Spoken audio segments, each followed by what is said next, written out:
And welcome to That's Football. It's our England versus Nigeria live stream watch along. We're getting in the mood for the World Cup. We're less than a fortnight away. Whatever you think about international football, and I'm not a big fan. I am not a big fan, and I've always said that. But I've been watching a lot of things on the telly this week. Welcome to That's Football. Some old it's DVDs, our England versus really Nigeria live stream. So good. Looking forward to it. Got the old Italia 90 top on as well.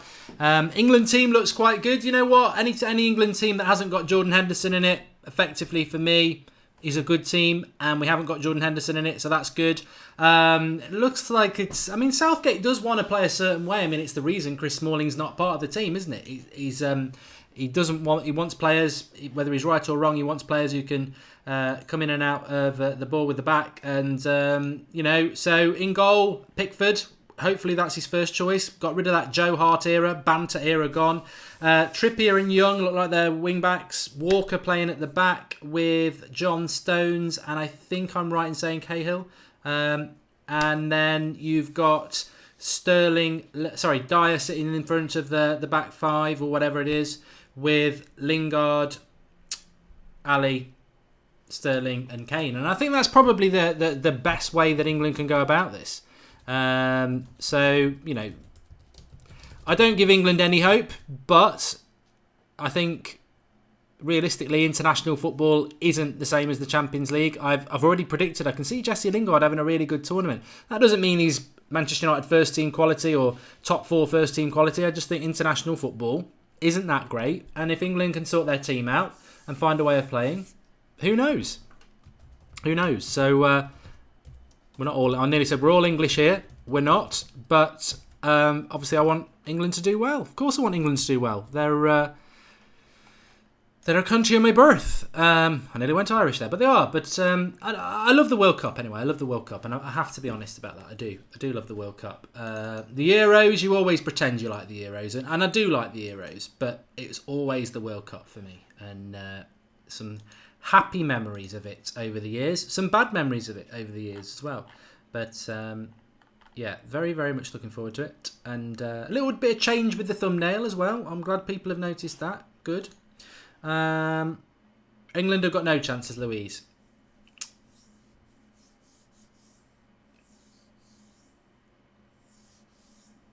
Nigerian kit, yeah.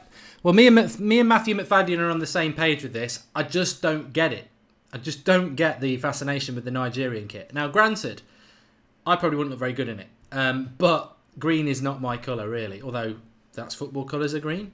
Maybe it would look like that. But I don't really like the kit. Apparently it's sold 3 million. 3 million. So, But I hope we get a bit of a run out. I think they're playing Costa Rica next Thursday. Then that's it for England. So we'll do watch-alongs for both of those. I actually got upset at Euro 96 and France 98, but 2002 I realised England would choke us as Tyrone. Didn't realise you were that old, Tyrone. Not that you're old. I mean, I remember all those tournaments, and look at me, I'm only 22. But the Euro 96 upset me. I've still got my Euro 96 top somewhere. France 98, I think we could have done well, but we did get knocked out at the first group stage, first knockout stage. And 2002, we should have won it. I remember the night before getting absolutely hammered, karaoke, Trent Bridge, and a bit of Oasis, and they blew it. It was 7 a.m. kickoff. It's one of the weirdest things I've ever had. That it was Japan, wasn't it? That World Cup, and obviously I've been knocked out of the World Cup numerous times with England, but there's nothing more sobering than getting up at 6 o'clock in the morning to get to a bar for 7 a.m. when you start drinking and then you're out of the World Cup by 9 a.m. and you come out of the pub and people are going to work. Very, very weird what you do with the rest of your day. It's one of the most weirdest ones ever, that. And we should have won it, but shoulda, woulda, coulda. Lots of people watching. Please do share the video. Get involved. I believe it is... Well, it's on ITV in the UK. Frank Lampard's disallowed goal in 2010 wasn't acceptable. Anthony... I thought we were crap then, though. I thought we were really crap then, to be honest. So... I got to be honest with you. I didn't think we were great. So Nigeria, a couple of players to keep an eye out for: Iwobi and Victor Moses. John Obi Mikel obviously used to play in England as well. But what we're looking for from England is negativity. Well, if you're an England fan, of course, negativity, and I have been very negative about England in the past. Negativity apart, they are playing in the World Cup, and we can hope that they're going to play well. Score predictions, I don't know anything about Nigeria. So I look forward to the World Cup for those reasons as well, because as a culture vulture and somebody who loves football, like a lot of you will as well, the World Cup is an opportunity to watch lots of different teams and get a grasp on lots of different players. We will be on That's Football covering, the plan is to cover every single World Cup game, Watchalong. So if you are new to That's Football, get subscribing, bottom right hand corner. We could hit 32,000 subscribers today. Get subscribing. And if you're planning on watching every World Cup game, then do it with us and the That's Football community, because that's going to be the plan to do it. Trippier's underrated, says Anthony Muller. I quite like Trippier. I think they've picked their best 11 there. They have picked their best 11. I like Vardy. I like Marcus Rashford. But that's their best 11. That really is.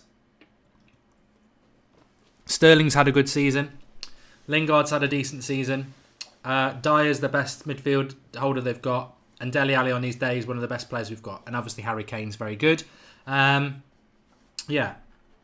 It's on ITV as far as I'm concerned. I don't know whether it's on BT. Obviously, they were never going to fill this ground anyway. It is quite empty. But let me get the old timer going for you as well, because we are about to kick off. And I always seem to get stuck on the timer on That's Football. But let's see how England get on. First road to World Cup glory. And if anybody didn't watch my Goldbridge live stream at lunchtime on the Goldbridge live stream channel, I've been doing FIFA World Cup challenges. Started on Wednesday. And let me just say, today's one was epic. It was a long stream and it went all the way to the final. And I'm still going to do more teams, but it's good to have one in the bank is what I'm going to say. So we're approaching kick-off here. Let me get the old timer up for you. Where is my timer? There it is.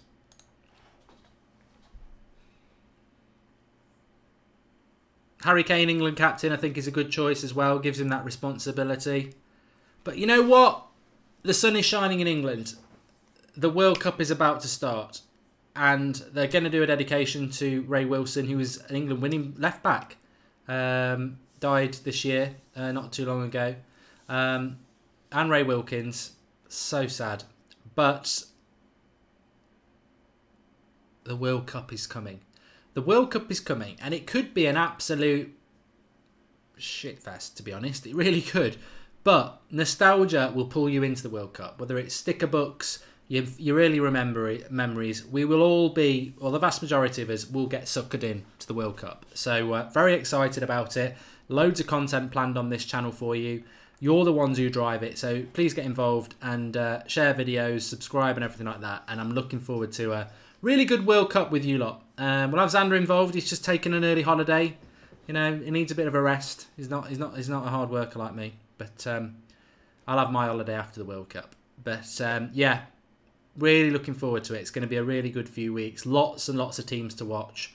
Bit gutted about Mo Salah. I was really looking forward to that Saturday game, Egypt, Uruguay. I think it's a 1 o'clock kickoff on the Saturday, but I don't think Salah will be playing in that. But lots and lots to get our teeth into. And we're about to kick off here. So, let's keep an eye on England. I mean, what I would say is that I've seen England do well in tournaments in the past, and these friendlies can be a bit of a joke. But you can play your way into the team in these teams, and you can play yourself way out of these in these games as well. So let's see how we go. I'm predicting a big World Cup for Jesse Lingard. Yeah, I think he's going to do well for two reasons really. International football's not that good, and the English team's not that good. So I think he's got a real opportunity to do well for England, and he will kick this game off.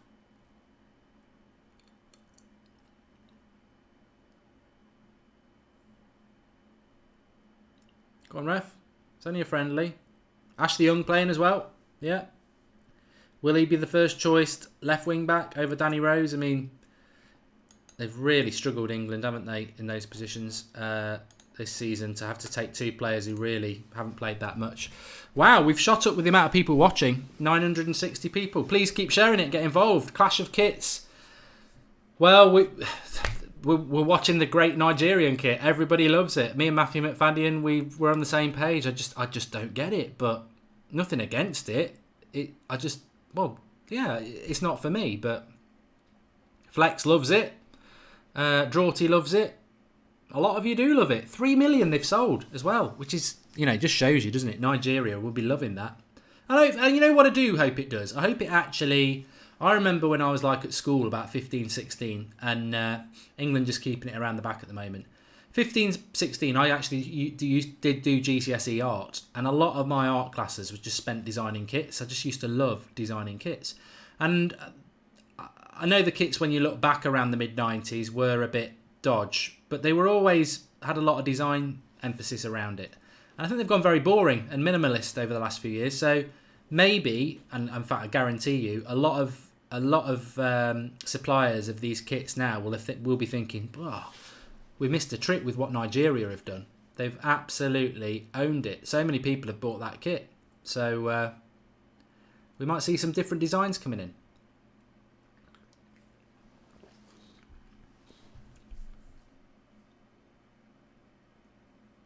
Matthew says, to be fair, the kit looks not bad on TV and in motion, but it's still overrated. Wet Lettuce is going to buy a kit. And Amit says, a great kit by Nigeria, and I think they're going to be a great team this year. Well, again, part of the excitement of building up for this World Cup is getting to watch teams like this, isn't it? Let's see what they're all about. I mean, Nigeria, I remember, who remembers Nigeria 94, USA 94? I mean, that was a hard World Cup. You're in your early teens. You love football. I'm talking about me here. And your team doesn't qualify for the bloody biggest razzmatazz World Cup in years. USA 94. So, I watched all the games. I stayed up. Some of them kicked up at 11:30. But no England in it. Here we go. And, no England in it. But they did really well, Nigeria, didn't they? What was his name who played up front? He came and played for Everton as well. Akinbaye, was it? No, it wasn't Akinbaye. It wasn't him, but...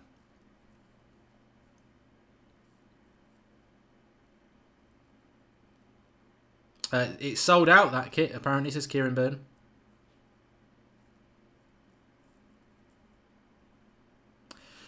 Republic of Ireland were in it. Ray Houghton, Italy, 1-0. Was watching that round with mates.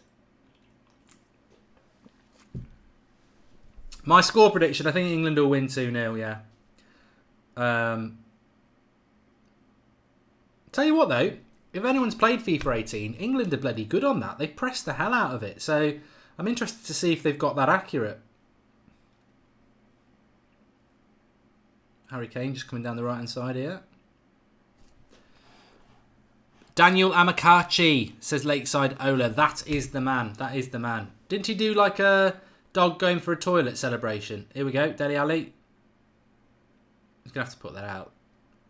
A couple of Nigerians injured in their own box there. Daniel Amakachi. The World Cup 94 was the interesting one because that was when the Premier League really went boom.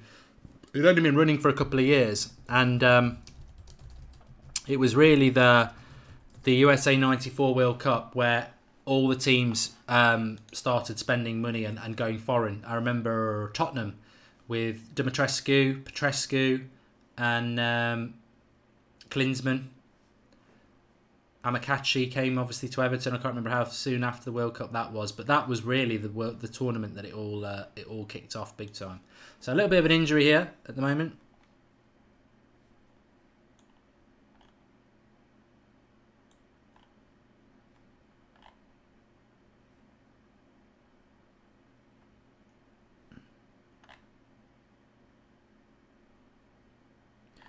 But I hope you're all doing well. Lots of people watching. Remember, I've got to keep doing this throughout it, so I do apologise.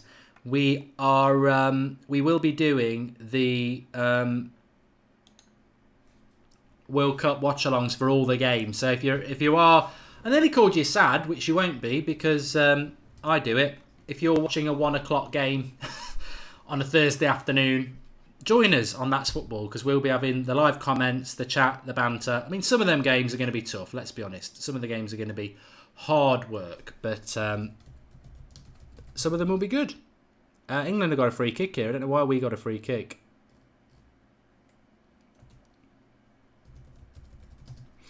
but we have.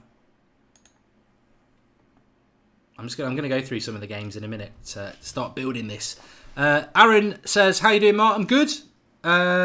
Absolutely good, yeah.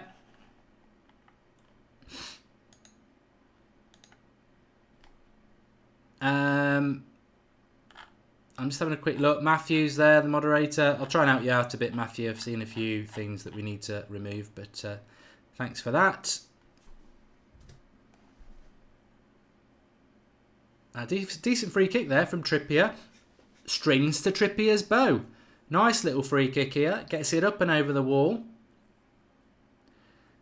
Too close to the keeper, really. But he makes one for the cameras and it goes for a corner. Ball delivery from Trippier is good.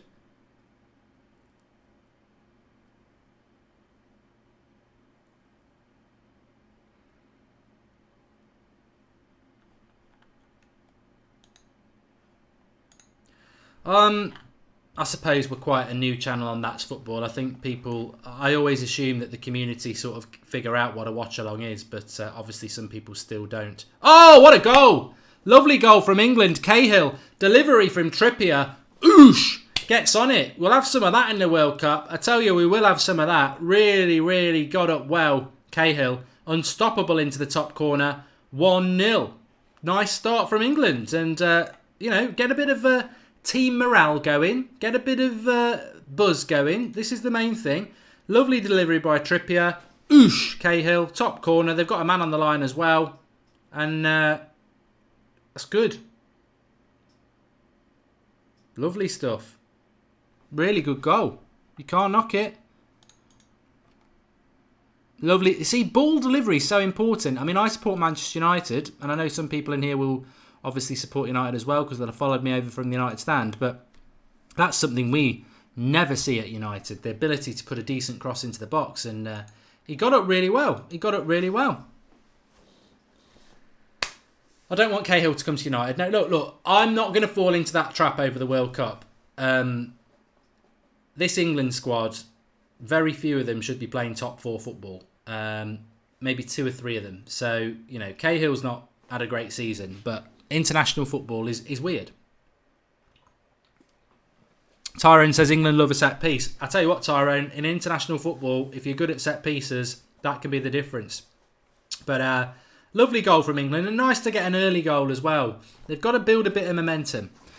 Daniel Parker says, are Nigeria any good? I'm going to put my hands up. This is the first time I've watched Nigeria in about 2 years. So if anybody is Nigerian or knows anything about them, do give us a shout out and let us know. They look a bit rusty, to be honest. Okay, I was talking about that before.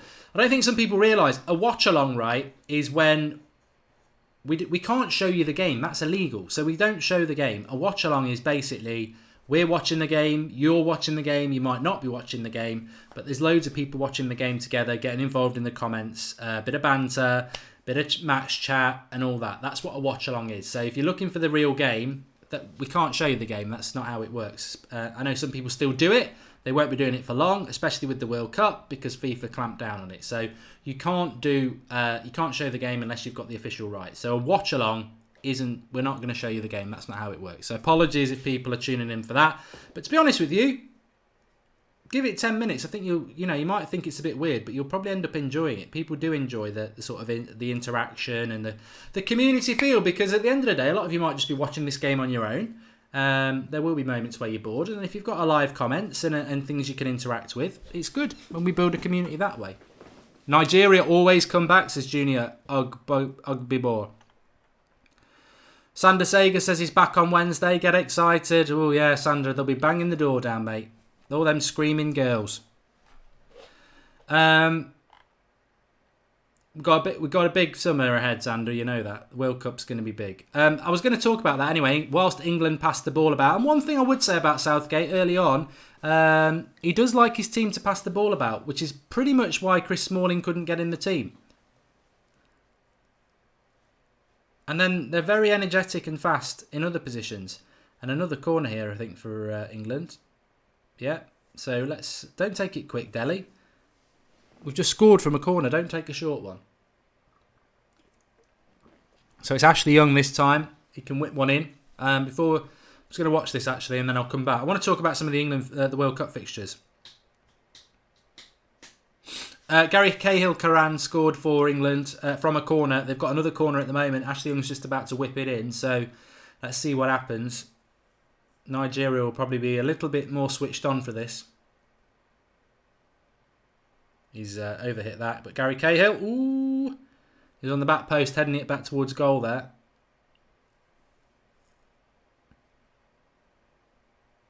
But England have started quite fast here. Sterling into the box. Another corner. Keeping me with it.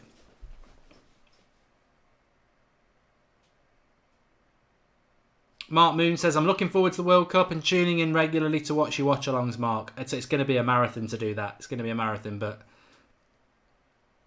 in England, it's free to view, the World Cup. Oh, we nearly scored again. Nearly scored again. Cross coming in towards goal. I think Cahill gets the flick on, or Stones actually, and it straightens the keeper's arms. He spills it, but then he gets it at the second thing. Yeah, World Cup is free to air. I think I don't know how it works in the rest of the world, but it's Sky can't get it, BT can't get it. It's one of those events in the UK that must always be shown for free. It's a bit like Wimbledon and things like that. So BBC and ITV share all the games. Jordan Curley, what's my opinion on John O'Shea? Is it his last game for Ireland today? I mean, John O'Shea's been a very good player, but in relation to Republic of Ireland, they need to turn a page, don't they? They need some new talent coming through because they're just not getting to World Cups anymore, and they always used to.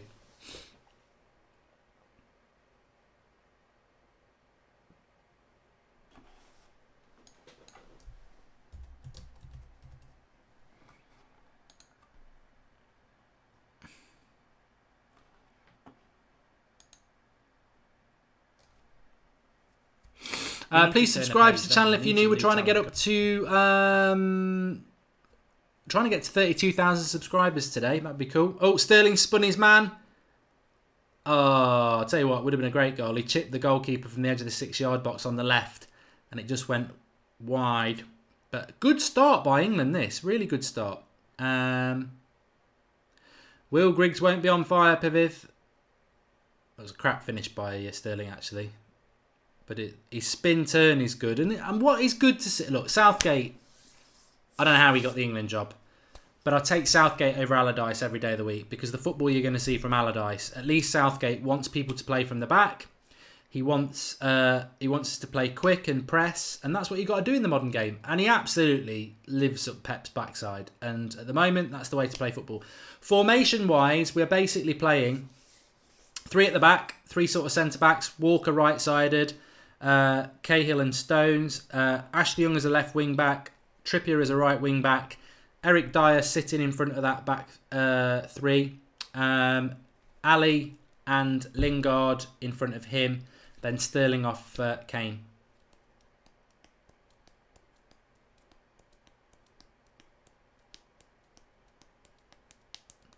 It might just be a little bit too attacking when we play someone like Belgium, to be honest. Change the scoreboard. Don't need to, Chris Rock. It's 1-0. Anyway, let me just talk about, while there's a bit of a midfield battle going on, we are obviously on That's Football. We're going to cover... I thought Ashley kept in. We're going to cover... we're going to try to cover every single World Cup game as a watch-along for you. I think we can do it.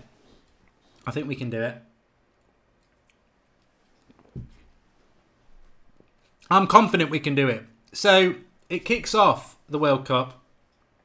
And I want a lot of you to join in as well. This is the community that's going to make the World Cup brilliant. Because there will be games, there will be phases in games where it gets a little bit boring. And that's where the watch-alongs work well. Because we can all start talking about World Cups gone by, our favourite flavour of crisps, our favourite films and stuff like that. And I'm just going to go through some of the games that we are going to be covering to sort of overemphasise that point.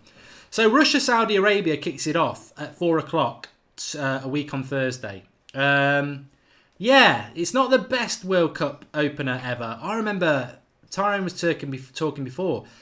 Let's talk about that for a couple of minutes while Nigeria are just knocking it about. Best World Cup opener ever.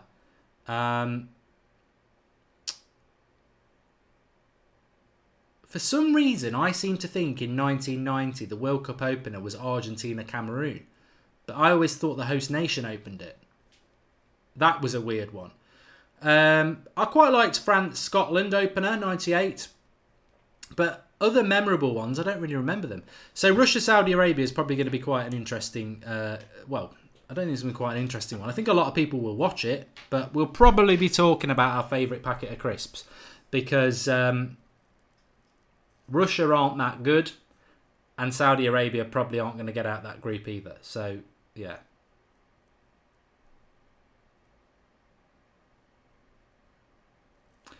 Mark Moon says it's amazing again. Nothing really was around like this at the last World Cup. YouTube Watchalongs. Amazing how the world changes over the years. I think it's fantastic. I think the Watchalong is a really... I think we were one of the first people to ever do it, but by the by.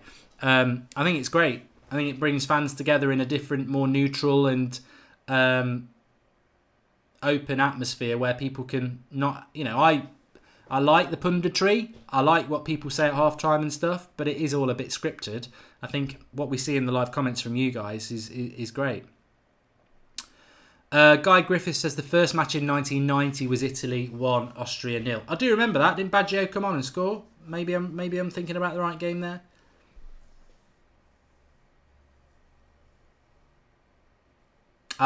Google says actually it used to be the holders who did it up until 2004. But that wouldn't have worked for 98. It was definitely France-Scotland opener, and France weren't the holders then. Brazil were. Or was it Brazil-Spain 2-0? Brazil-Scotland 2-0, I don't know.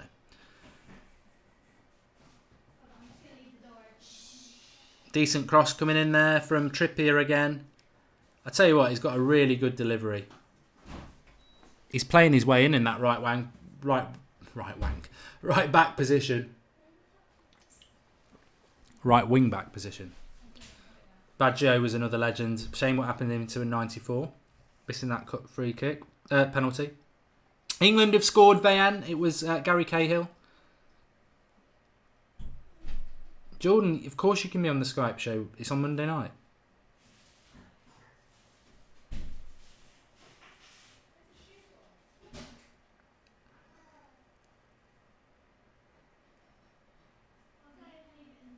It was France-South Africa in 98, not Scotland, says Lich Calot. We're gonna be using Tinternet a lot on these World Cup watch-alongs because no doubt in the more boring... Here we go. Oh, just... Kane putting it into Sterling. Ashley Young in the box. Sterling back where it's it first time, Young. Oh, keeper saves it, and Nigeria will clear.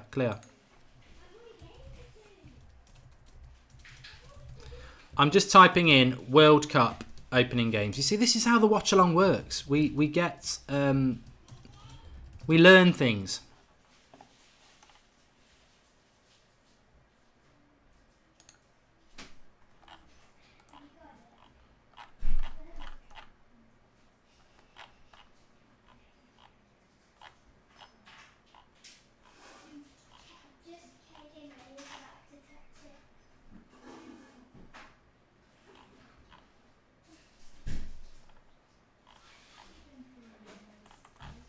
So, in Mexico, it was Bulgaria-Italy, because Italy were the hosts, and it was 1-1. Nothing going on in the game at the moment, because it's around the middle. In Italia 90, it was Argentina 0, Cameroon 1, so I was right. Kudos. In 94, it was Germany, holders, against Bolivia, 1-0. Klinsmann. In 98, it was Brazil, Scotland. Thank you very much. I was right. I did say France, Scotland first, but obviously Google was right. It was the holders, but I knew it was Scotland. 2-1. In 2002, France, Senegal. 2002, 1-0 to Senegal. France were crap in 2002. In 2006, Germany, Costa Rica, 4-2. Germany the hosts. They were the first hosts to do it. So there you go. Little bit of knowledge is a little bit of power. Please subscribe to the channel if you're new, and please do share the video. Let's see if we can get to 32,000 subscribers tonight. You're gonna learn doing these World Cup watch-alongs as well. I'm gonna learn from you. You're gonna learn from me looking on Google. So there you go. I actually really liked the France '98 World Cup. I lost interest when England got kicked out. In those days, I was very passionate England, and once England got kicked out of the tournament, I'd stop watching it. Nowadays, I'm much more of a culture vulture, and I just want to watch good football. So, England are really causing Nigeria problems with ball delivery. Dele Alli, keeper saves from the cross, catches the cross. Sandip says Germany to win it. Larry Bird's just subscribed to the channel. Welcome, Larry. Master Arano says number 7 looks good on Jesse Lingard. If you don't want to win a title, mate, it looks fantastic. Always winning says basically says why is Southgate taking Stones to the World Cup when Smalling's better? Because he wants somebody who can play out from the back. Pankaj says congratulations on winning the World Cup, Mark. He's obviously watched my stream from earlier on.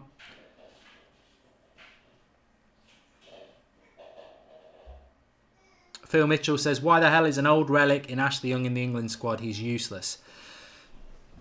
England really don't have any much options down that left back side. I mean, I would have considered Bertrand, to be honest. I would have considered Luke Shaw, but taking Danny Rose, who's hardly played, and Ashley Young, who defensively isn't that good. But having said that, Ashley Young in that position isn't a bad shout because it's not a flat back four like he plays for United. He's got 3 centre backs. It's a 5-3-2. So there's more emphasis on him going well. And I agree with Marcus Menzel. England are playing well. Who scored? Just started listening. Says Xander, Vicky. It was Cahill from a corner from Trippier. Well taken goal. It was a good goal.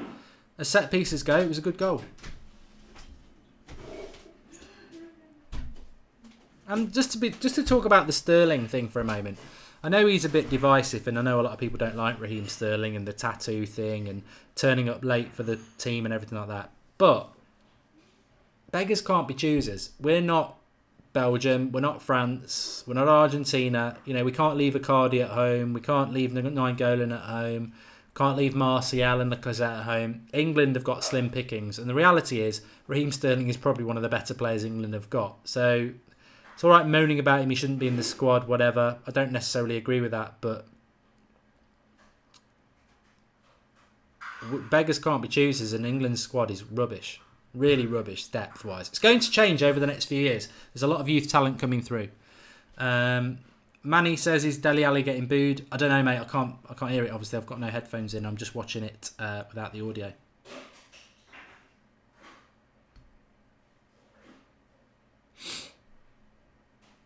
Brody Smith thinks England will get quarterfinals, Mark. Well, I've played a couple of games on FIFA 18. I've played as Belgium and I've played of England. And the Senegal and Poland are what I got. So you'd fancy England's quarterfinals, yeah. It should be, if that's the way it's going to go. I'm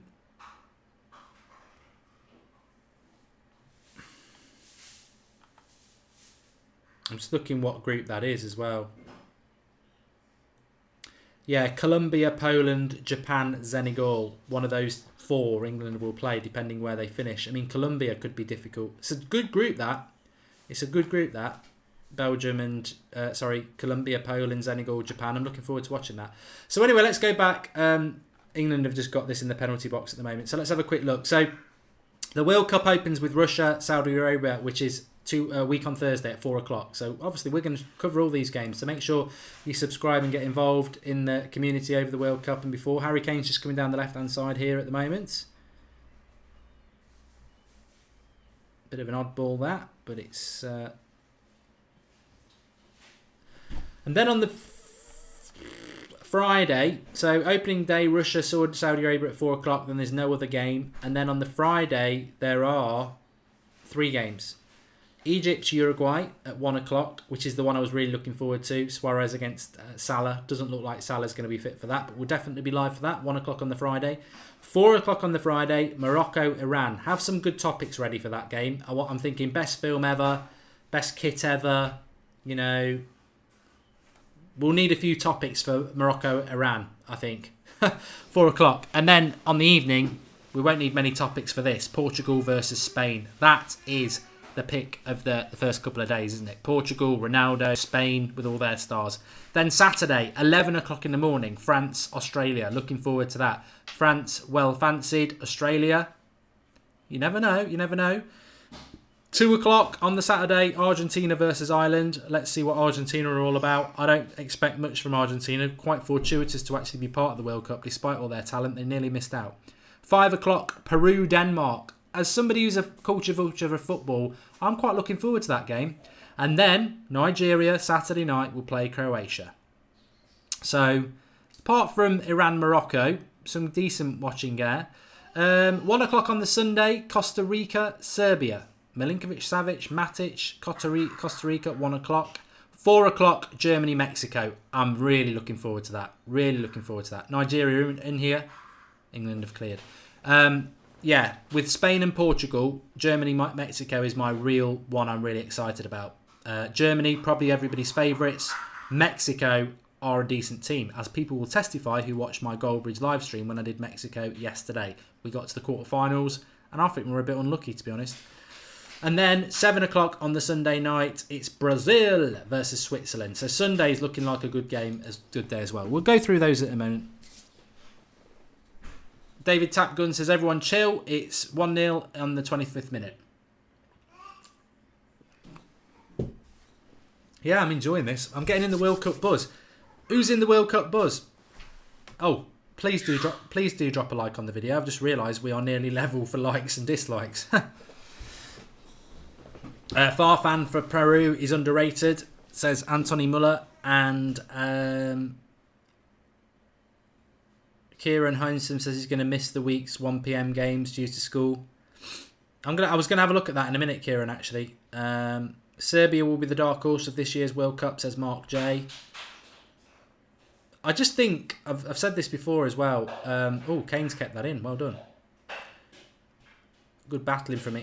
What I like about England, it's only a friendly, but their pressing and speed, which is very important in the modern game, is good to see. That cross needs to come in from Trippier. Oh, Lingard, right in the front post. Good save by the keeper. I thought Lingard there, with the way he plays, that would have been a goal.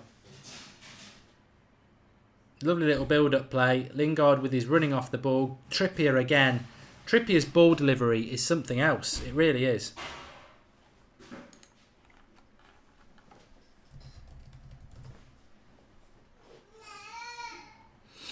Corner for England then. This is the side that they scored from.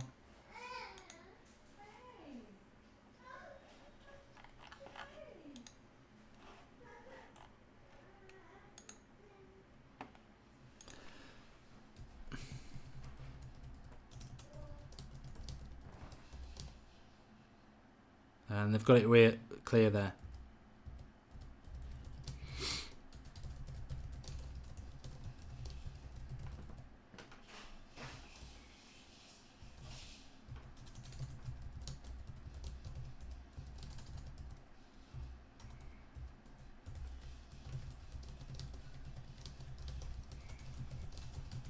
I'll tell you what, for me, Kieran Trippier, I said this, people will say, oh, it's only a friendly.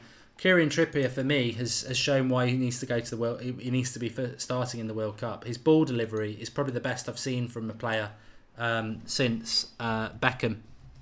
And that's not saying he's as good as Beckham, but his ball delivery is really important. 27 years of age, Kieran Trippier.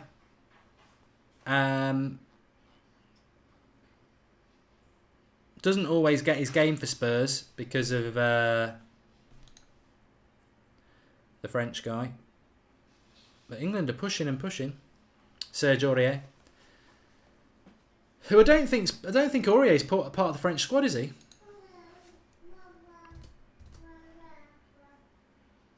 Mark J says, I can't wait to see Tunisia put a few past England. Well, I was going to say that, Mark J. I mean, I'm sure there's a lot of people who don't really want England to do well at all because of, nationality and everything. That's fine. It's the way it works. It's a bit like being a United fan, isn't it? There's people who really want you to lose. So, how did Young manage to get in the team, says Snaps? Well, there's nobody else really. But Anup says he's a bit of a problem. Again, it's the problem United have. You've got to have that balance. I think Danny Rose, I would go with Danny Rose because he's left-footed. Tracy Lowe says Golden Boot favourite. I've gone with Timo Werner. If he does what he did to me on FIFA this afternoon, his turn of pace, yeah, I'm looking forward to seeing what they've got to do. Serge Aurier is Ivorian Coast. You can see, look, I'm going to make mistakes. I'm live. You can see why I think he was French, because he was bought from PSG and his name sounds French to me. But obviously, Ivory Coast and French are and do have connections. That explains why he's not in the French squad. I thought Bellerin was French the other day. I don't know why. I've always thought Bellerin was French, and he's Spanish, isn't he? So, Louise O'Donoghue says that Nigeria will get back into this game. Well, it'd probably be a good test for England if that was to happen. Josh Rogg, what do you think about England actually being up for this World Cup? I just think when it comes to the World Cup, a lot of it is about your mentality, your preparation and your desire. And this team has got rid of the Lampard, the Gerrard, the Joe Hart, those sort of players that sort of held England back because they just kept getting picked on reputation. It's gone. There's no real star in that team anymore. There's no superstar in it. And a team ethic is important. So there you go. Camilio 10 has made a contribution. He says, your son's first words are Liverpool. What do you do? Yeah, have a word with your wife and find out what went wrong. You know, one of them tests, DNA tests. That's a good ball if he's onside. Sterling into the box, cross back. Keeper's done well and blocks it out. John Chris says the best English team was the 1990 team with Gary Lineker and Shilton. It was a good team, but they went into it massively underrated. I would advise anybody, even if you're not an England fan, because it covers the rest of the tournament as well. One Night in Turin, about an hour and a half, absolutely fantastic documentary / film, and really interesting what was going on around England at that time, all the riots and everything, and the pressure that England team was under. They weren't expected to do well. It was a real surprise. This is the English Italia 90 kit. I'll beat the Irish one. This is my kit growing up. I absolutely bloody loved it. Absolutely loved it.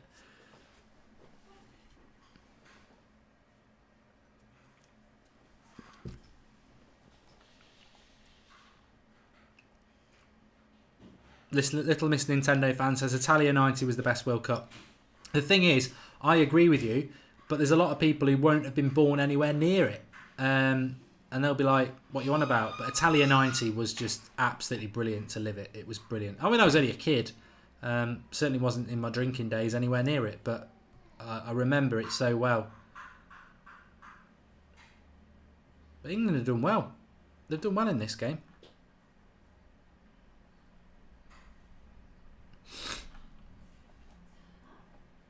Jeff Burns says, your definition of live streaming is off centre, mate. Jeff, if you'd like to give us a little bit more clarity, you know, we don't deal in sarcasm. So if you want to tell us what you really think and why, then please do. But if you don't understand the concept of a watch-along, then we're not going to show you the game. That's not what watch-alongs are all about. And they've been going around for a while on YouTube. So, you know, deal with it. Tyrone says the best World Cup was 1970. I was watching the official World Cup video for 70 earlier on. The pace of the game is so slow, but you'd expect that. But I would imagine you weren't alive for that one, Tyrone.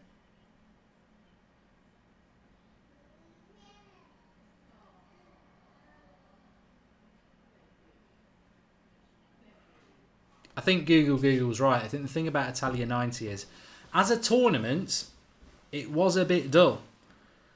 But the location, Italy, all the stadia, and the Pavarotti songs, it just captured something. I think 1990 World Cup just captured something. But having said that, I remember being really young and I sort of vaguely remember '86. I mean, I was ridiculously young, but I'm an intelligent guy, so I was about 2, and I remember it now. I do vaguely remember the '86 World Cup, and I just remember my granddad couldn't shut up about Maradona, even though he didn't like him. He's just like he's an amazing player. But I imagine the kickoff times for '86 were a bit weird because it was in Mexico. Ollie Wakefield says Kane is lazy. Wouldn't be surprised if he had another shocking tournament. I preferred Vardy, can't lie. Vardy gives you a little bit of pace, a little bit of something else. But Harry Kane, you can't argue with what Harry Kane's done over the last couple of years. Bryn says that we're stretching the Nigeria team. This formation could work. As soon as I saw the lineup, Bryn, I was like, there's no Jordan Henderson. And it works for me.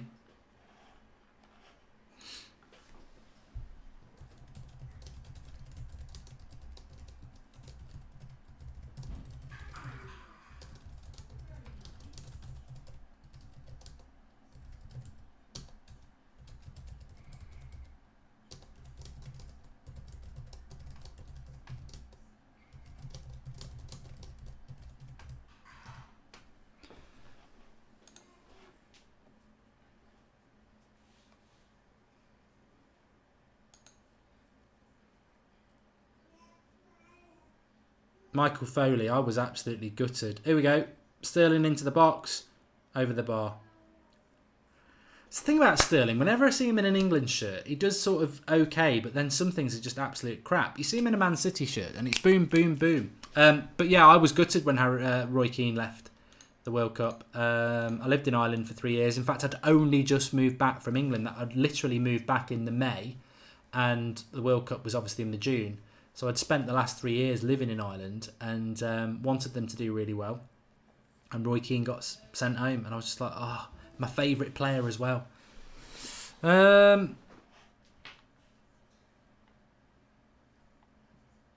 Mark, can England win the World Cup, says Pankaj? No, they can't win the World Cup. But if they got to the quarterfinals or the semi-finals, it would be immense.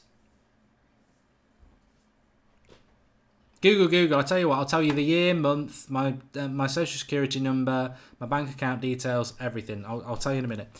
Hendo looks up, pretends to see a pass, then passes sideways again and again, says Ravi Bickett. He's rubbish. I can't stand Jordan Henderson. I think he's crap. How are Lingard and Young doing? Good. I wouldn't say they're the best players on the pitch, but I don't think there's a bad player on the pitch for England. And what Southgate has done very cleverly is he's filled his team up with players who know how to play quick pressing football. And that, Kyle Walker, Dyer, Ali, Kane, Stones, that's more than half his team. Sterling, that Man City Spurs connection's really important in that pressing. Trippier. And then you've got Young and Lingard, who are quick players as well. So it works. It works well. And those definitely weren't my drinking days. That's why you remember them. That's Football Fan TV, says Mark Andrews. Here we go. England swarming all over here. If that pass was better from Kane, he should have hit that first time. Oh, he didn't need to hit it first time. 2-0, Harry Kane, back of the net. England are absolutely pummeling Nigeria, let's be honest. Both Sterling and Kane shouldn't have took a touch there, and they both took a touch, and he still scores. And this is good from England. This is good. I'm not going to jump on any bandwagons and say we've got a chance of winning the World Cup, but I like the formation. I like the way they play. And there is no real superstar in the team. And I think all those things are quite encouraging. So, good start. Good half from England. And playing without fear. And that's why Harry Kane's in the team, because he scores goals. The goalie's not great, Matthew, no.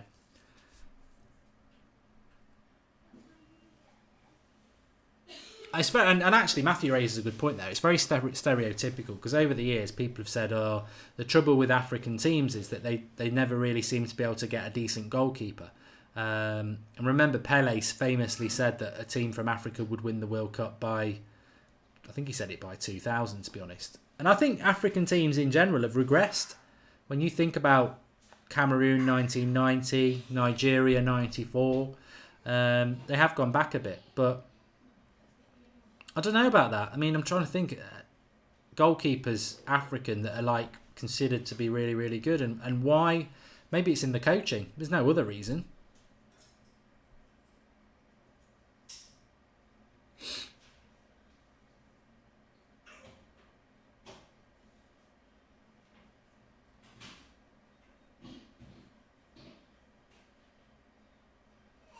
Ollie Wakefield says Nigeria's first choice goalkeeper is actually out today. Well, there you go.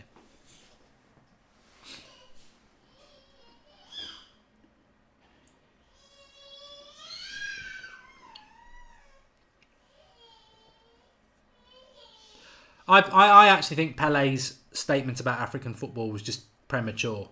I think African football... let's go back to something I wanted to talk about 20 minutes ago. I think what's exciting me about this World Cup is that, yes, maybe 10, 15, 8, however many years ago, you've got Saudi Arabia playing somebody and you're like, oh, it's going to be dull and boring. They're going to park the bus and eventually the better team will find the goals and they'll lose. I think football is becoming way more universal. Look at Mo Salah, Egyptian, one of the best players in the world. That hasn't happened for a long time, where you've got one of these smaller footballing nations producing top talent, and that's happening more and more. And that, because that's happening more and more, also the general talent in football is getting better and better. So teams like Serbia can probably beat Germany on their day, whereas that wouldn't normally happen. So I think that's what excites me about this World Cup a lot. Is I'm hoping, I can't definitely state it, but I'm hoping that the playing field's going to be a lot more leveler. I still think you look at the talent that Belgium and Germany and Spain and Brazil and France have got, to name a few. They've got talent in abundance. They've got people they're not taking to the World Cup that would probably be the best player in Tunisia's team. But I don't think the gap's going to be as big as it used to, and I think that's going to make it really, really interesting.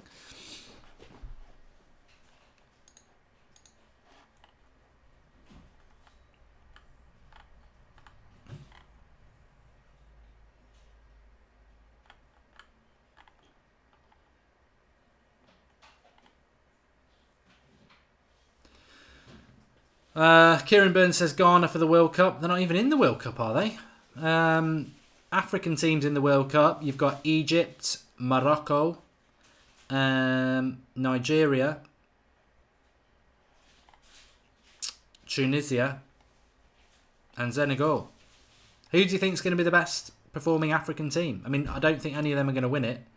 I think Egypt might have had a chance, simply because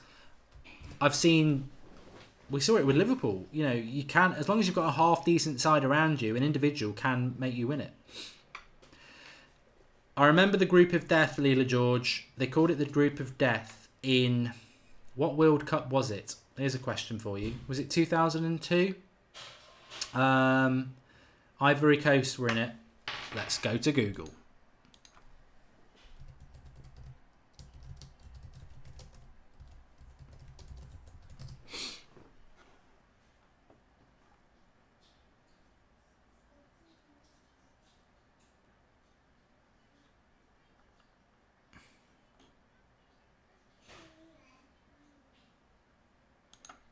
I think I've found it.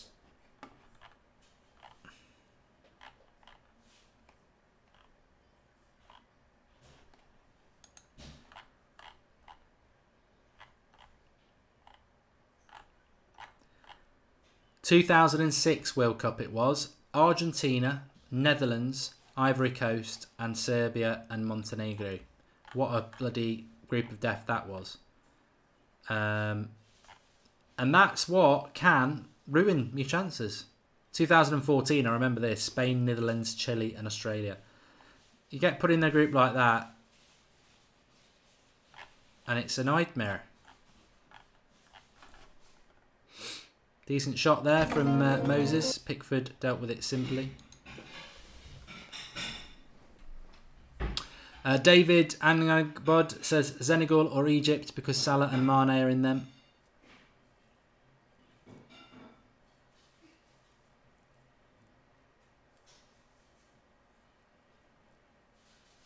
Meshek says he's not enjoying this game. I mean, from an England point of view, I am enjoying it. We're just about to hit half time. Nigeria have not been very good at all. I think we'll see some substitutions in the second half, and it's a position of comfort for England to do that.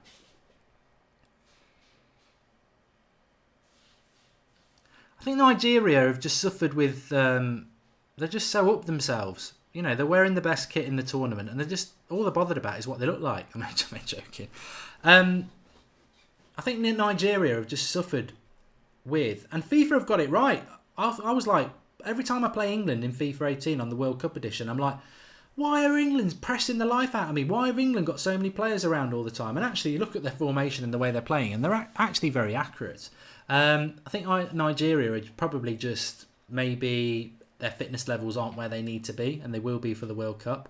The goalkeeper obviously makes a difference.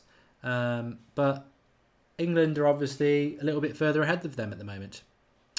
Pankaj, no African team has ever won the World Cup, no. And I don't think they will win it this year. As I say, that Ivory Coast team with Drogba in it was very, very good. They just got put in a bad group. Salah's going to be fit for the second game, says Ali J. Ryan. So it's half time. Let me just turn the timer off. It's half time. It's 2-0 to England. And it's a good half from England. Really good half from England. Very impressed with what they've done. And I like the formation. I'm really impressed with Trippier. And their ability to move the ball quickly and their ability to press is good. England are always going to struggle because of the quality of player they've got. I think that's where England's problem is going to be. But based on that half, they can only beat what's in front of them. They've done very well.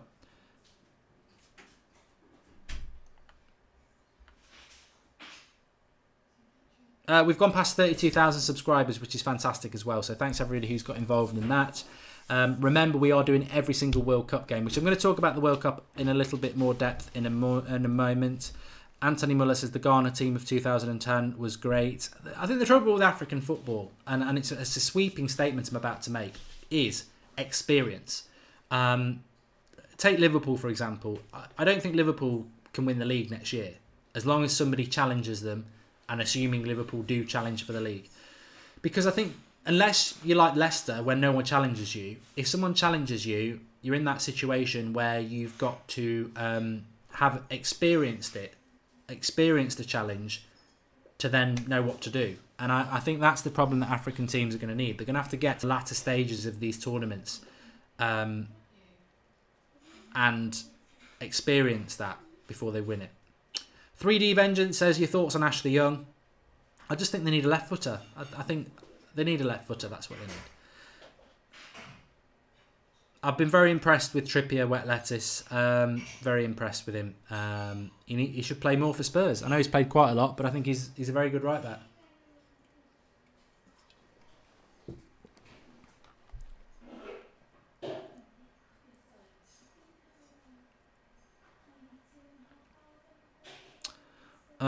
Cameroon's team was epic with Samuel Eto'o in it. Well, let's not forget Cameroon of 1990.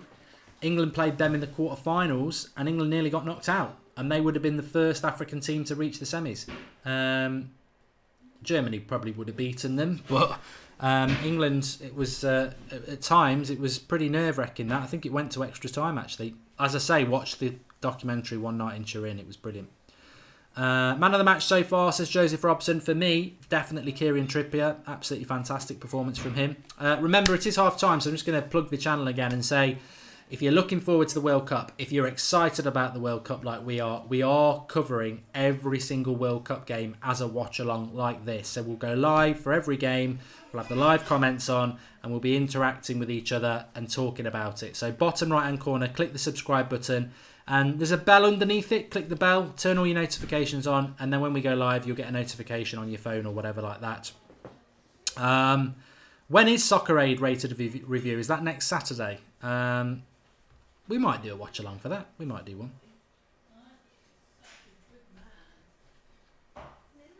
Kevin O'Callaghan raises a good point. Do you think there'll be any hooliganism at the World Cup?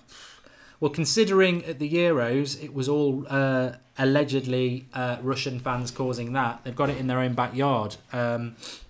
I would be very surprised if there isn't any. Very surprised. Tyrone Williams is right. Ghana should have knocked Suarez out, but he cheated. Does anyone know who scored? Callum, I do. I'll put my hand up for you. Cahill from a corner. Harry Kane smashing it low from the edge of the box. Joshua says, big up to my country, Cameroon. Yep. Big up to Cameroon. I mean, you know what? I watch a bit of the African nations when it's on.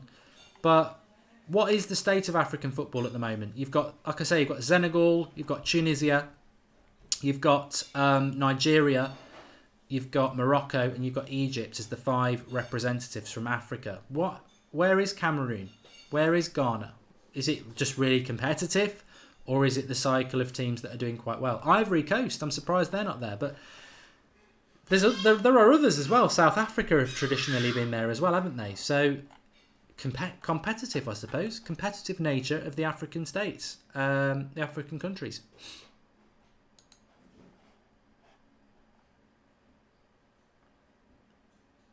I'd like an answer to that question from Ed Reyes as well. He says, how do people think Tunisia are going to go in the group? I don't know much about Tunisia.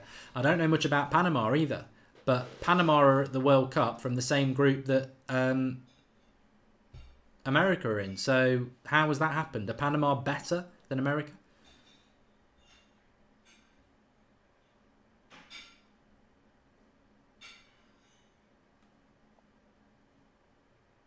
John Chris is right. He says we need structure in Africa, Mark, and less corruption. From the limited little bit of work, I used to work in like the financial sector and movement of money between big organisations, and Africa was always a nightmare. And the meetings I used to go to, people would say, look, it's not about throwing money at Africa. The days of famine are still very much an issue. But actually, those issues are generally caused by the corruption from the people in power who are taking all the money. You can easily use a lot of money in Africa to build big cities, to build irrigation and prevent famine and water issues. The reality is the infrastructure is the problem. And that will, I presume, be the same across anything. Football, there you go. I second South Africa currently being the most promising team. Not the best, but most promising. The team is on the up, says Dibiate. Tunisia has that Sunderland guy, Karasi or something. Ghana lost to Egypt in the qualifying match, I think, says Prince R9. Makaba says South Africa are crap. PS4 says, what do you think of Mexico and Germany group? Well, let's have a little chat about the World Cup, because obviously this is what we're building up towards anyway. So I was saying before, we are going to do every watch-along. We're going to be live doing these sort of shows on every watch-along. So, and we need you. You're the community. You're the ones who are going to drive the conversation, especially in those games that are a little bit, Morocco, Iran. Morocco, Iran could be the best game of the tournament, though. If it's 4-4, we're laughing. So Russia, Saudi Arabia is at 4 o'clock on the Thursday. We'll have that one. Egypt, Uruguay on the Friday is a 1 o'clock kickoff. So if you're at school or work or something like that, you might not be watching it with us, but we will be doing that one. Morocco, Iran is at 4 o'clock. So make sure you finish early to get home for that. But make sure you get home for Portugal, Spain, which is on Friday at 7 o'clock. Saturday, hopefully a lot of you will be off. 11 a.m. France versus Australia. That'll be an interesting one. 2 o'clock, Argentina, Iceland. 5 o'clock, Peru, Denmark. And then 8 o'clock, Croatia, Nigeria. That's Saturday. Sunday's looking good. Costa Rica versus Serbia. Germany versus Mexico. And that was the group we just asked about there. I think is that the group of death? Costa Rica, Serbia, Germany, Mexico. It certainly looks like it to me. I think Colombia, Japan, Senegal and Poland's going to be interesting. But I think Costa Rica, Serbia, Germany, Mexico. Well, Germany have got to be favourites to get through. Serbia, a lot of people like the look of them. And Mexico always impress me in World Cups. The way they play football, the way they are on the ball. They always do quite well. I'm very excited about that group. So you've got Costa Rica at 1 o'clock on the Sunday. Germany, Mexico at 4 o'clock. I'm really looking forward to that game. And then Brazil, Switzerland on the Sunday night at 7. And then on to Monday. If you're back at work, you'll miss Sweden, South Korea. That's at 1 o'clock. And then Belgium, Panama at 4 o'clock. And then it's the big one. England, Tunisia on the Monday night at 7 o'clock. And then to complete the groups, you've got Colombia, Japan at 1 o'clock on the Tuesday, which I'm looking forward to. And then you've got Poland versus Senegal on the 4 o'clock kickoff. And then Russia playing Egypt at 7 o'clock on the evening. 1 o'clock kickoffs are looking... I'm feeling sorry for you, Kieran Benner. It's looking at some of the 1 o'clock kickoffs. Portugal, Morocco. Denmark, Australia. Brazil, Costa Rica. Belgium, Tunisia.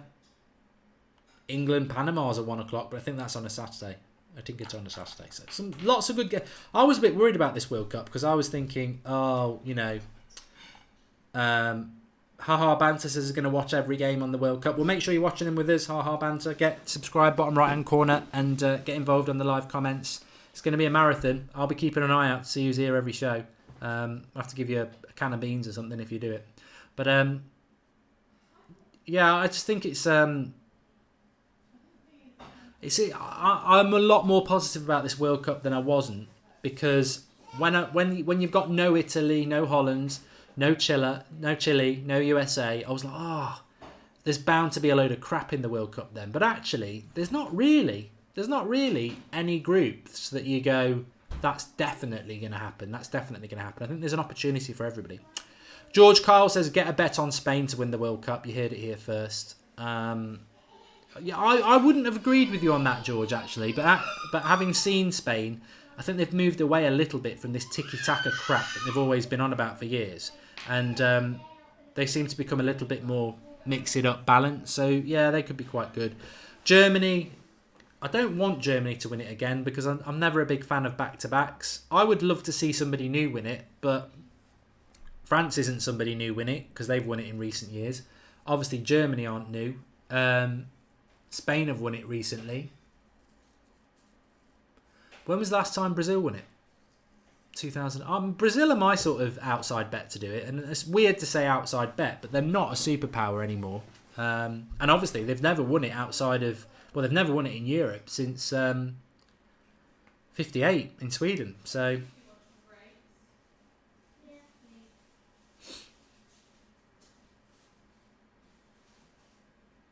Muhammad Ali says, do you fancy Mo Salah this World Cup? If he can get back fit, which he should be able to. I mean, he should be keeping all his fitness up because it's not a leg injury, is it?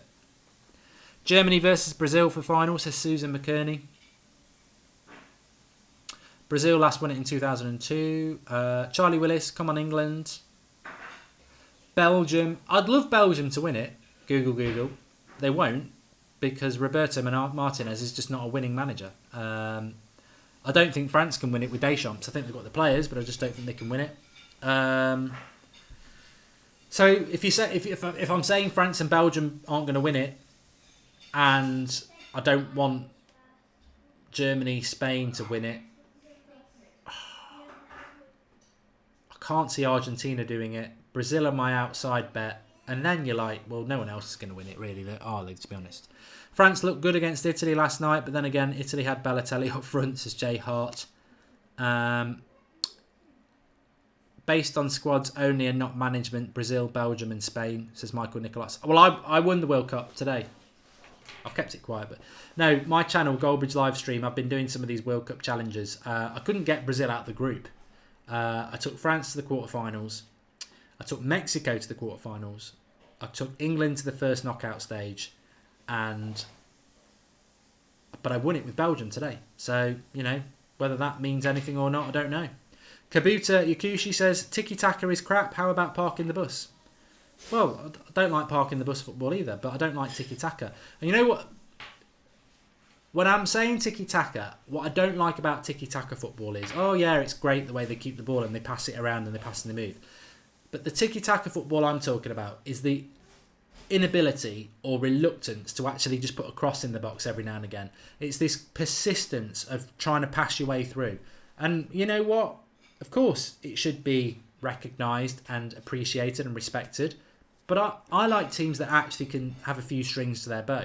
I like that football, but I like somebody who will actually get down the flank and whip a crossing. Tiki-taka, they don't do that. They don't want to do that. But I think Spain is starting to move away from that a little bit.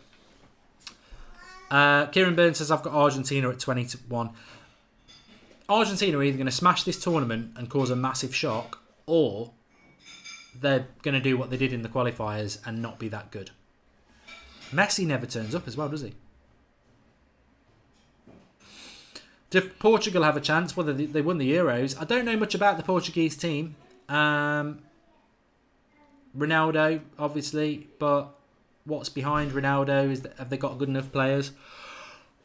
I don't know. Second half coming in.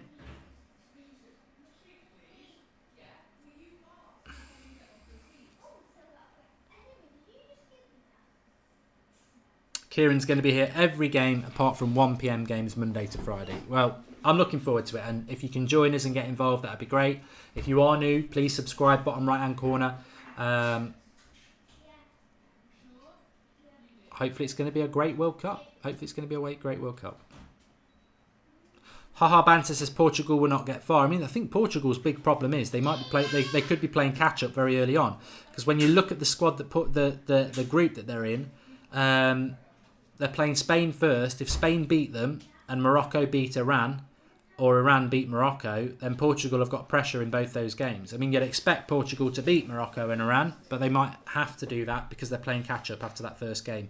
I mean, everyone's talking about England versus Belgium, but actually, it won't be, if it goes to plan, it won't be a big game, because Belgium will beat Panama and Tunisia, England will beat Tunisia and Panama, and then the England-Belgium game will be a dead rubber game, really, where they're both probably sort of thinking, who do we want from the other group? And Colombia, Poland, Senegal, it's much of a much, isn't it? You probably want to avoid Colombia if they have a good turn. I think Colombia might be quite good as well. I would love Mexico to win it. I would love Colombia to win it. That's what I'm hoping for from this World Cup. I don't think England can win it. I don't think Belgium can win it. But I'd love to see a Colombia or a Mexico win it. That, for me, would be proper romance, and I'd love to see that happen. But I don't think it will, but that, if you're asking me who I'd like to see win it, obviously England. I'd love to see that. But thanks, David Tapgun. But I'd love to see Mexico or Colombia win it, yeah. I thought Colombia were good in 02. Not 02. I thought Colombia were good in Brazil. I thought they were very impressive. I can't remember who knocked them out. I think it might have been Brazil, actually. But let's get the timer up and running as we move to kick off. They're all having a cuddle in the middle. Nigeria again.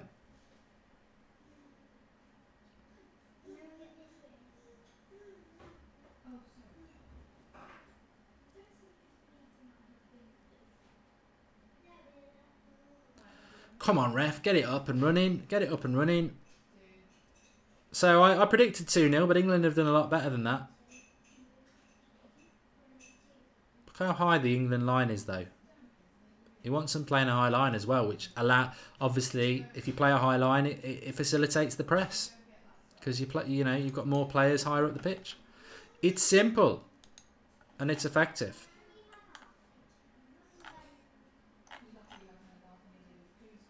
Do people think we'll get? Do you think Nigeria will get out of the group? Croatia, Peru, and Denmark. I think that's going to be an interesting group. Can you get me a beer from the fridge, please? Croatia, Nigeria, Denmark, and Peru.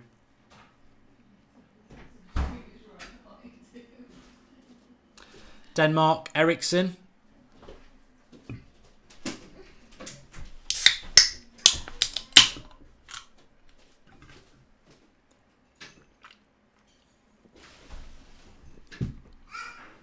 We'll see. I think it's going to be a good World Cup anyway.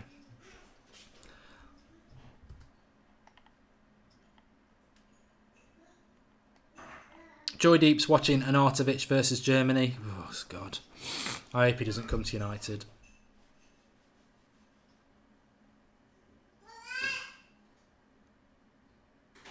Peru and Croatia will get through, says Anthony Muller. You know what? I'm trying to think. Peru. What? How can that have happened to me? I'm just trying to think here. I played Peru in the group stage on FIFA, but I haven't played as Croatia, Nigeria or Denmark. So how did I play Peru? Oh, they're at the post, Nigeria there. He did really well. And they've scored. Good goal. Good start to the second half by Nigeria. And Pickford's holding on to the ball there for some stupid reason. Why is he getting involved in all that? Is it Iwobi who scores?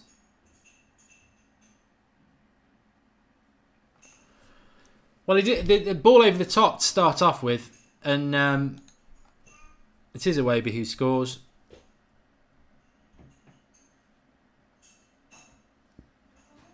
Watching it back. He's onside. Gets the shot away, hits the post, and then Iwobi follows it in.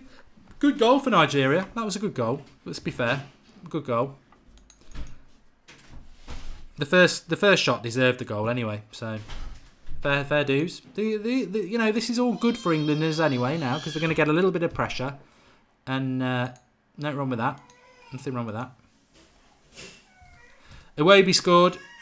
Nathan Elinio Durman says Nigeria will have a good World Cup. Nigeria back again, says Leah George. Goal Nigeria, says United fan. It's the movement of Iwobi though, because he actually starts it, hits the post, and then he's there to follow it in. And he finishes it well. It was his ball. And then the follow-up. I think Kyle Walker's got to do a lot better against. I think it was it Moses who hit the post. He's got to do a lot better there. But a little bit of a test for England in this second half, so that's good. How do I think the 66 English team would do nowadays? Says Jack Williams. Crap, mate. Some of them are dead. They wouldn't, you know. These are old pensioners. They'd be terrible. I'm joking with you. Of course, I know what you mean. Like the 66 team in its prime against now. As I said, if they had the fitness levels and the speed of the modern game, they'd be better than them. But the football's just totally different.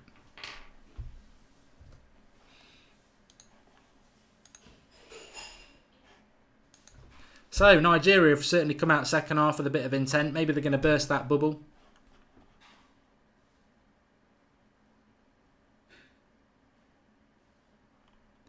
Of England.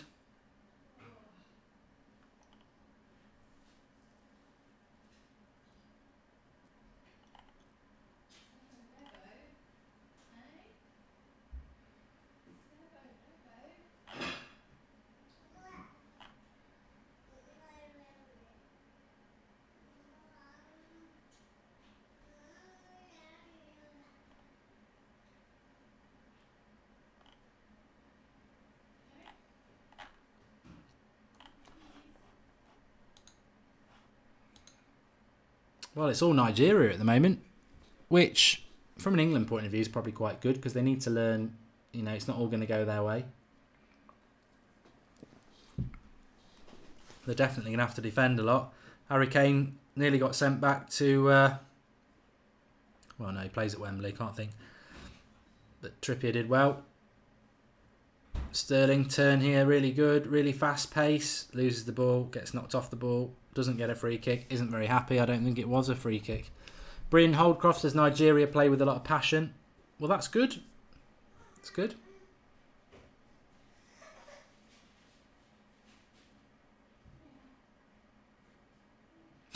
Eric says Moses just ended Kane's career with that dribble, but he'll probably claim it back himself.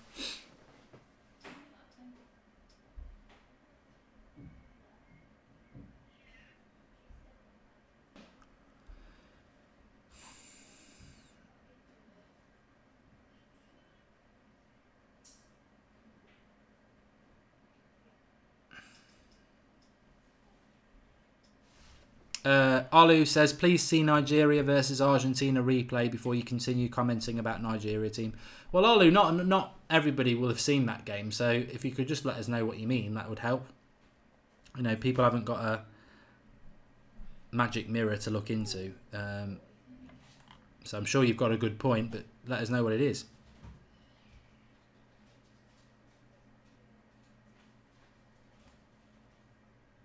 Bantering about the kit in there. I think Matthew started it off again, hasn't he? saying it's not actually a very nice kit. I'm not a massive fan of it, to be honest. It's not my cup of tea, but I know a lot of people love it. Oh, as he dived, Sterling.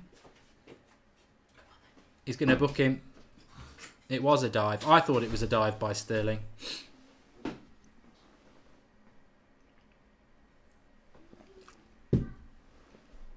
Yellow card. I thought it looked like a dive. Let's watch. Oh, come on. He dives too early.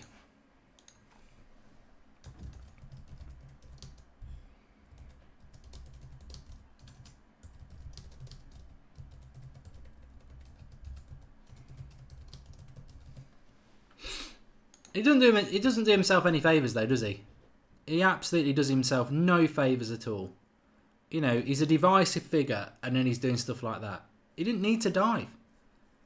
All he's thinking about is... And that's pep. That's bloody pep, that is.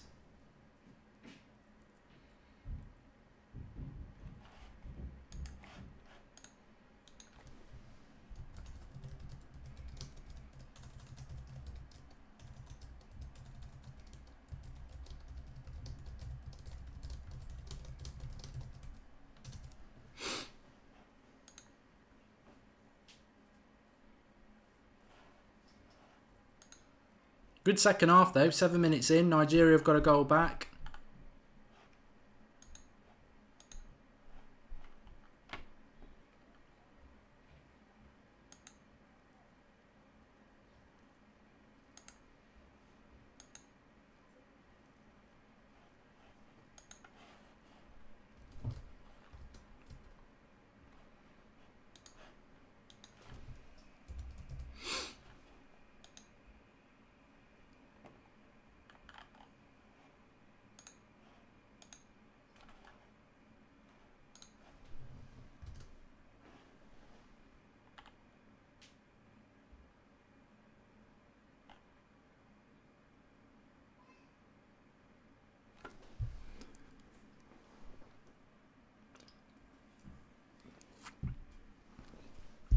I can't tell you the beer I'm drinking because they're not actually sponsoring our channel yet.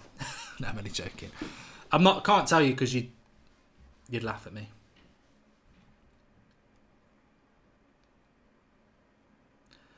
I just want to have a quick look at something actually. That's what I enjoy about this interactive sort of thing is we can just sort of talk about other things as well, and I'm quite enjoying this this World Cup stuff. So I just want to see England are playing Costa Rica next Thursday at 8 o'clock, and I think that's our last game.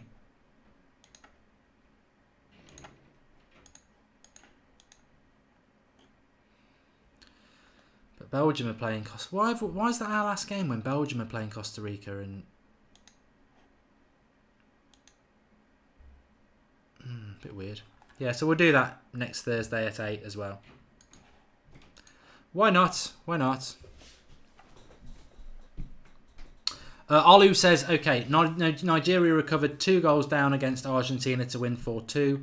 All stars present except Messi. Well, there you go. I don't dispute it. It's fact, and it's good to see that Nigeria have come out in the second half.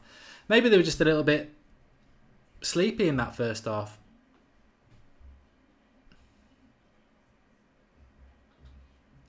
I saw that Manuel Neuer is going to play for Germany. Not played since September. Good that he's back. Second best goalkeeper in the world behind De Gea.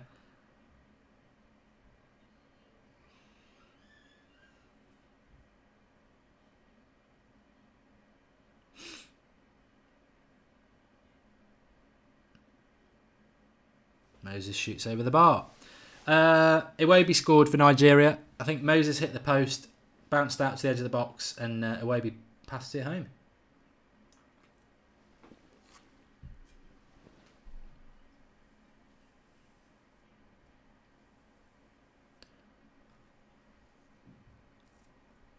Calvin says, I hope we beat your team tonight.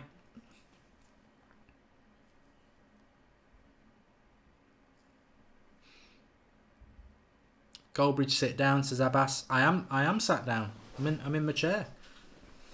England haven't started this second half very well, actually. Nigeria have been much better.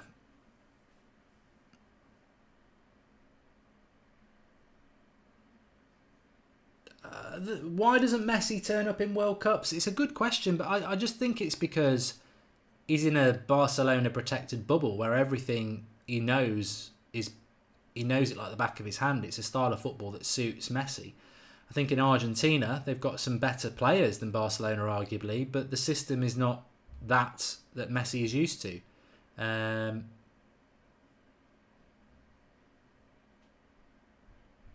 This is probably his last World Cup. I mean, he retired, didn't he? Was it last year or the year before? So it was a bit rash to do that, but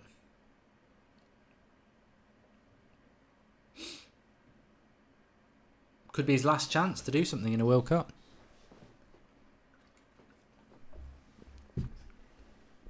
I mean, I don't get it with Argentina, but I mean, they should have Icardi in the team. But I suppose when you've got to build a team around Messi, does Icardi suit the system?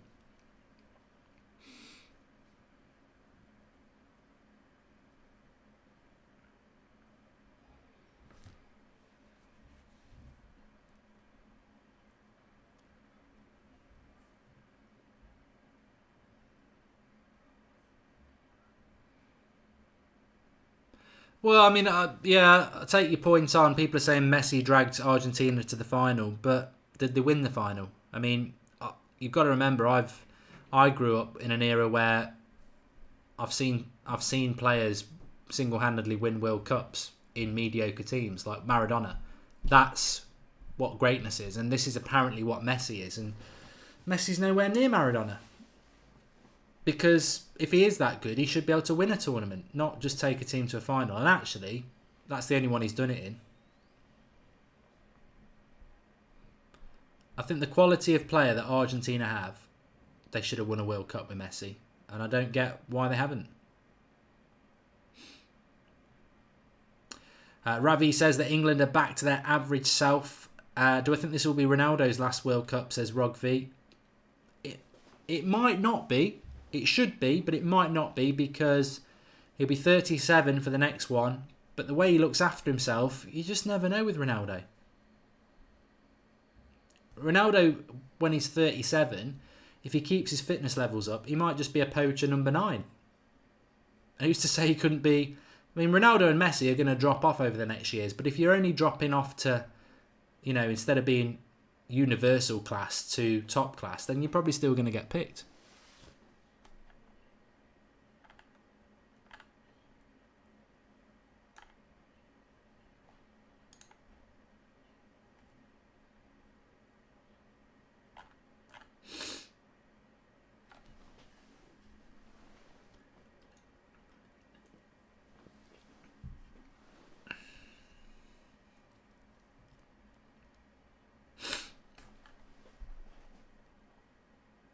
Tyron says it would definitely be Ronaldo's World Cup. Last World Cup. I think so as well. I don't know how old's Messi. Again, I don't necessarily think it's Messi's last World Cup. I think is Messi 29 or 30 now. The way Messi plays football, I mean, Peter Beardsley was playing Premier League football at 38. So Messi could have another 2 World Cups in him because he's not definitely... Here we go. Look, Boss dunno. Messi's done more than Ronaldo ever has. Well, he hasn't. He actually hasn't. That's the fact. He hasn't. Ronaldo's won Champions League at 2 different clubs. Ronaldo has owned 2 of the big leagues in the world. Ronaldo has won a major trophy with Portugal. So, the Ronaldo-Messi debate is one I don't want to get into. But you can't say that Messi's done more than Ronaldo's ever going to do because he hasn't. It's a fact that actually Ronaldo's done more than Messi. So Messi's going to be 31 this month, says Matthew McFadden. I think Messi's definitely got another World Cup in him. Probably not 2. 35 probably be his last World Cup. But the way Messi plays, I don't see him at 35 not being able to play a World Cup. I suppose the thing with Messi and Ronaldo is whether they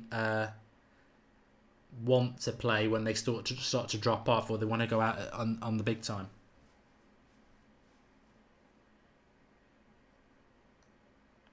I'm not getting into a Messi Ronaldo debate because I always go Ronaldo and it's unfair. Damarcio said Fred is done, says Manny. Well, Fred's been done for a long time. It's just when they release the details.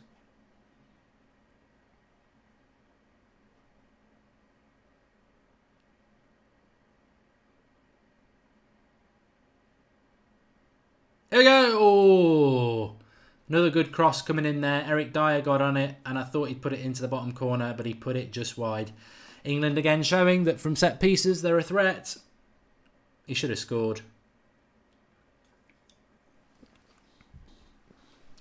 On the 6-yard box, about level with the front post, heading it back towards the goal and puts it wide.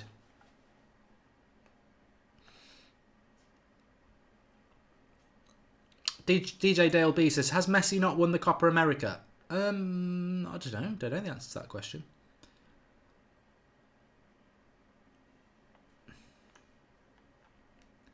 Alu, man, you've been warned. We don't do beef, we do Nando's. So asking the same question, it will never get answered. So you've been warned.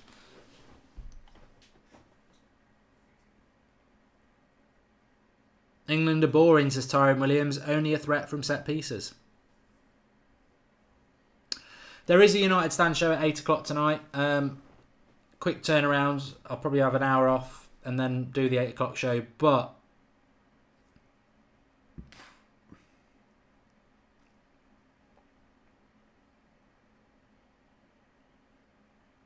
it's all about the live comments tonight. Nigeria on the attack here. Into the box. Cut back. No one there. And he's gone back for a free kick anyway.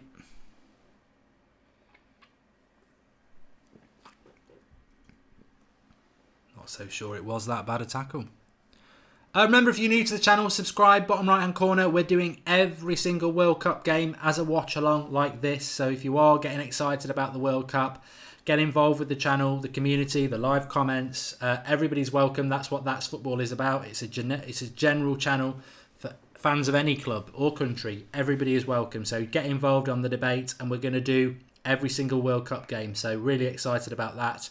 As we did with the Champions League. So Nigeria are playing well in the second half. Prole Powell has just said, how is Nigeria playing? They've done very well in this second half. England very good in the first half. Nigeria good in the second half. 2-0 at half time. Nigeria scored just after half time. And the way it's going at the moment, I wouldn't bet against 2-2. I think Nigeria are in the ascendancy, whereas England seem to not be able to find that gear to respond at the moment.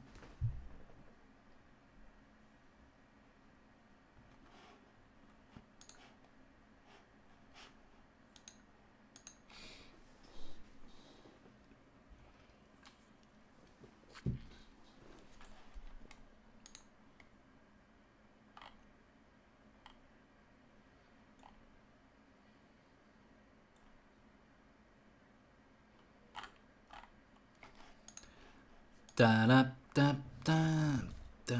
haven't even heard any of the World Cup stuff yet, actually.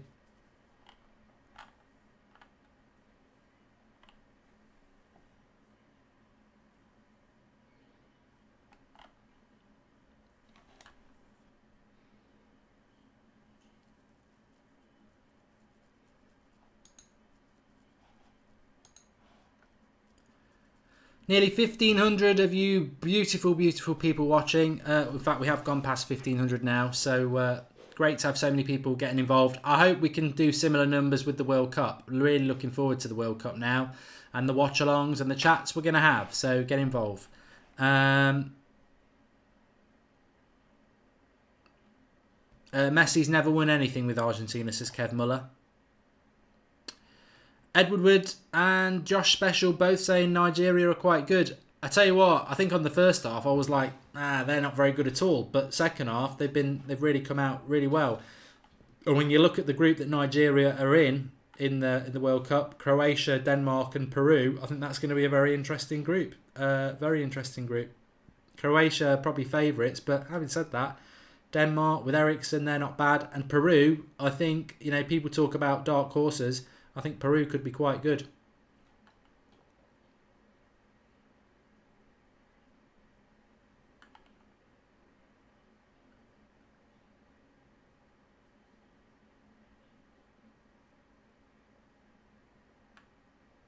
I've got that wrong. France and Australia are in Peru and Denmark's group. It's Argentina, Iceland, Croatia and Nigeria. So I think I've got that wrong. I'm going to have to double check. I've been reading out the wrong group. It's only I'm looking at fixtures assuming that they're in the same ones, but I don't think they actually are. England have made a double substitution here. Danny Rose is coming on for Ashley Young, which I hope actually happens in the World Cup because we need a bit of a proper left-footed balance, I believe. Iran, Morocco, Portugal, Spain, yes. Australia, Denmark, France, Peru, yes. Argentina, Croatia, Iceland, Nigeria. Well, that's going to be a very interesting group for Nigeria to get out because you'd probably say Argentina and Croatia are favourites. Iceland, as we know, with their clapping, are a decent side. Brazil, Costa Rica, Serbia, Switzerland, Germany, South Korea, Mexico, Sweden, Belgium, England, Colombia, Japan, Poland, Senegal is the group that I think is going to be really interesting. But lots and lots and lots to be interested in. DJJ125, I agree with you. England awful in the second half. I don't think Lingard had a very good game, did he? Interested to see what Loftus-Cheek can do. I don't think he can play that midfield three anyway. I think it's too... It's all good and well when you're going to attack. But Lingard, Ali and Dyer, it's not defensive enough. I think he's going to have to... I don't want him to play Henderson.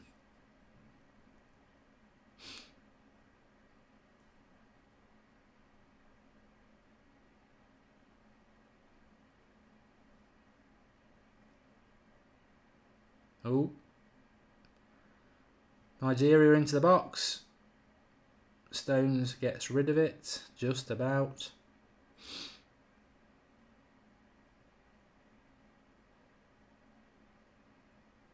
Dele Alli's not been that good either, to be honest. I think Jacob, they're wearing black bands because of Ray Wilson and Ray Wilkins, I think. Football fan says hello to everybody. Phil Mitchell says England looked clueless in the second half.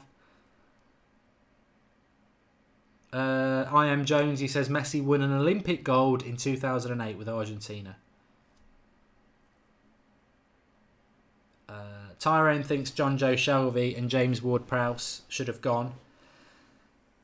I agree with that, what you say. I would take those two over Henderson. I personally think Ryan Sessegnon should have gone. I think, what a joke.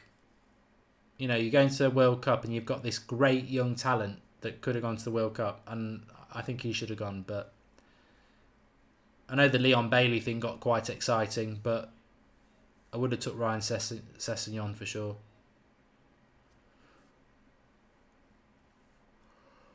But then maybe this is a bit of a wake-up call. I think the first half we were like, oh, England have played really well. And I think the system was causing Nigeria a problem. But Nigeria are obviously second half have dealt with that system, and England suddenly look a bit crap. So, but it's good for England to play Nigeria and Costa Rica, and I would imagine the reason they've done that is that it's playing teams who aren't... here we are, in down the right here.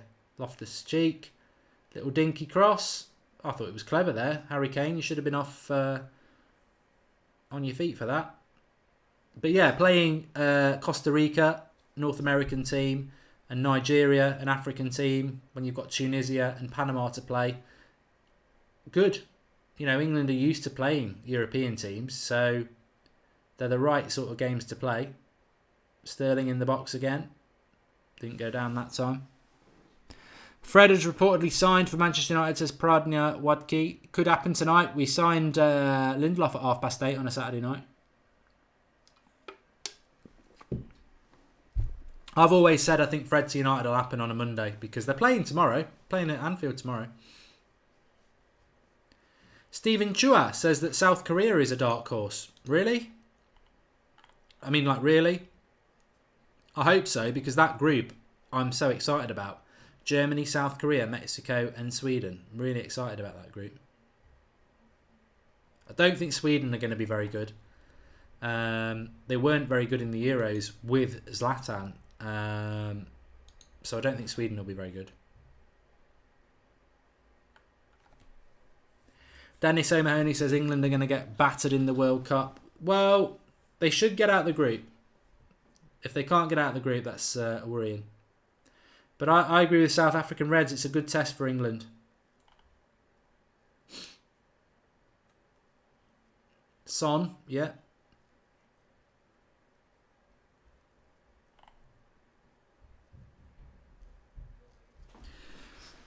Nigeria is a good team, says Usman. I think on the first half I'd have said no, but yeah, second half they've been good. Marcus Rashford's coming on. Danny Welbeck's coming on. How does Danny Welbeck go to World Cups? I don't know. I'm very excited. Will Graham says that's a good group. I'm really excited about that group. It's probably what's your favourite group in the World Cup? Let's have a chat. What's your favourite group in the World Cup that you're looking forward to? I'm not looking forward to the England group. Obviously, I'm most engaged in that because I'm English, but I don't think it's going to be pleasant to watch. Group F for me.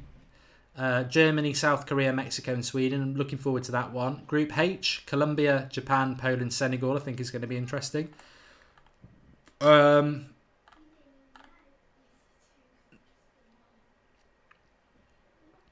Group B's got Portugal and Spain in it, but I think they'll both beat Iran and Morocco, so I don't think that makes it an exciting group. Group C, Australia, Denmark, France, Peru. Could be interesting if Australia and Peru turn up.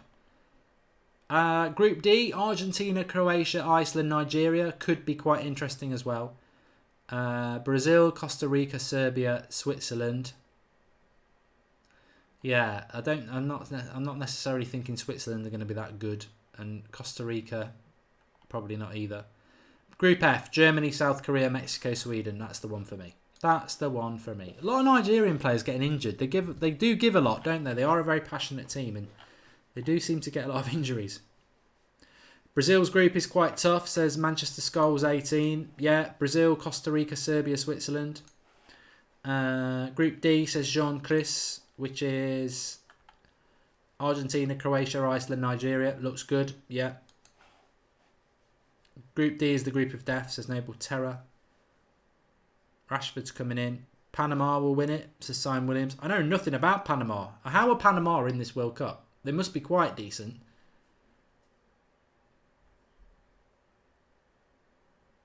Germany will run away with the group. They should do. I think Germany have got to be the favourites. How would I rate Nigeria's performance, says Calvin? Very, very good in the second half. A bit sleepy in the first half.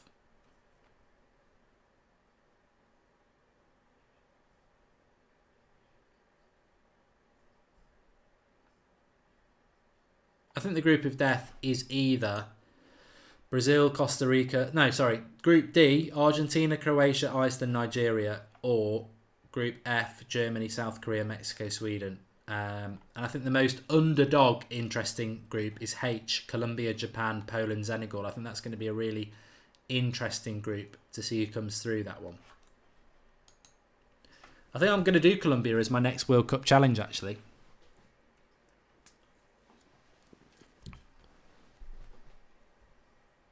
That's my FIFA 18 career mode I do on my channel, Goldbridge live stream, if you're interested.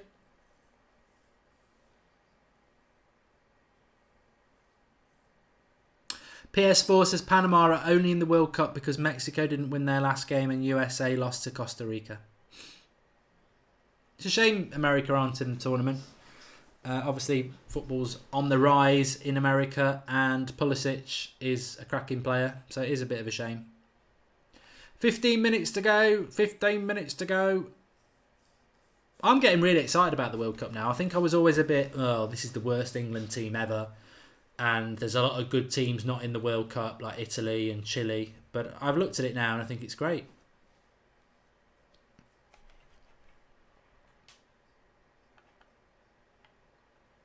Fems says, Mark, you definitely look nice wearing the Nigerian top. Even if I wanted to get it, I can't get it. People have said, get it now, because I did tweet out last night, I don't like it and I wouldn't look good in it. And a lot of people have said, you will look alright in it, get it. But it's like, You can't get it. It's sold out.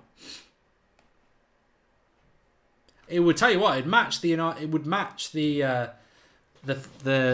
That's Football studio perfectly, wouldn't it? I can't wait for the World Cup to start. All the watch-alongs. It's going to be brilliant. Absolutely brilliant.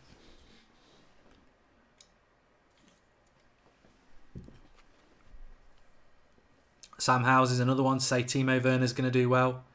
Well, Sam, you were watching my FIFA stream earlier, weren't you? That goal just went away from that defence. He's so good. Stephen Chuas asking about how Harry Kane's done. Let him know in the live comments. Personally, I think good goal, but Harry Kane is a bit frustrating. He's a bit like Lukaku at times. It's like, obviously he's going to get you goals, but he's a bit frustrating with his build-up play. And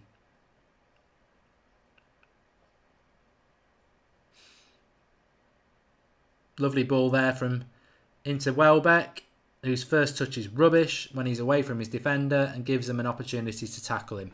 That's his problem. I mean, that's crap by Welbeck. He's away from their back line and his first touch is so far in front of him, it just gives a defender an opportunity to slide tackle. A decent forward has the ball in close control that doesn't give that defender that last-ditch tackle. And if they do try it, you go over the tackle and you get them sent off. But Welbeck's crap first touch there.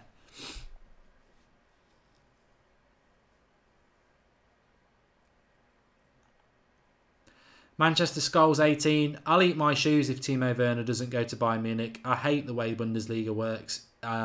You can't argue with why Bayern Munich do it, but no other league in the world is like that. I mean, the German league is crap because it's monopolised by Bayern Munich. They buy all the best players from all the other clubs. Basically, it would be like Manchester United buying City's best player, Chelsea's best player, Arsenal's best player every summer. And that's what they do. And that's why the German league is boring. I hadn't watched Bayern Munich until the quarterfinals of the Champions League this year, which is shocking because I watch a lot of European football, but I can't be bothered to watch Bayern Munich in the Bundesliga. Waste of time.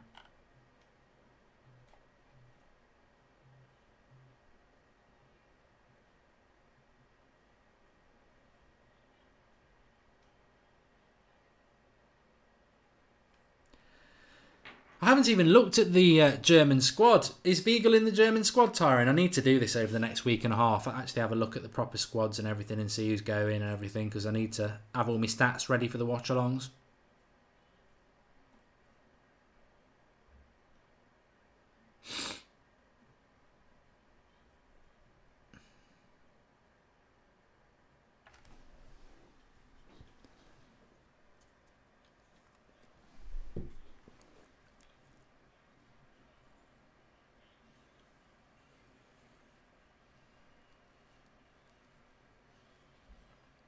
Where's the next World Cup, Fejan? Oh, that's the question no one's allowed to answer.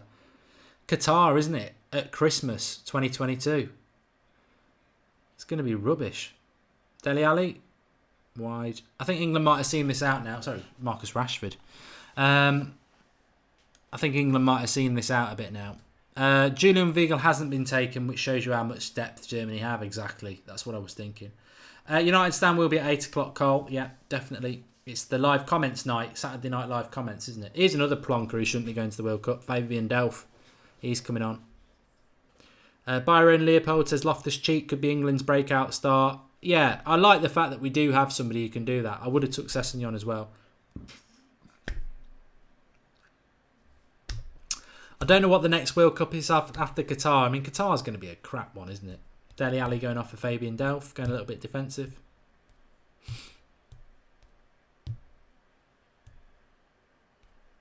Cajun says, have you got a new editor? Nice thumbnails. Yeah, it's called me. I did it on the United stand yesterday and I quite liked it, so I thought I'd just use it for the World Cup watch-alongs.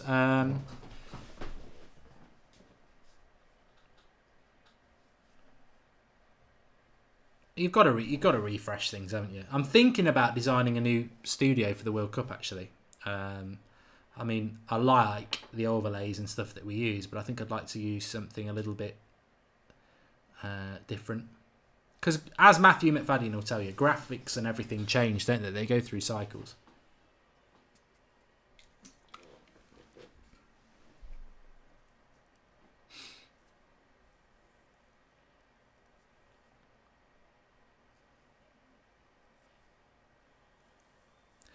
Butland or Pickford, Mark, says Ganesh. For me, I don't care. I'm just ecstatic it's not Joe Hart. That's the main thing for me.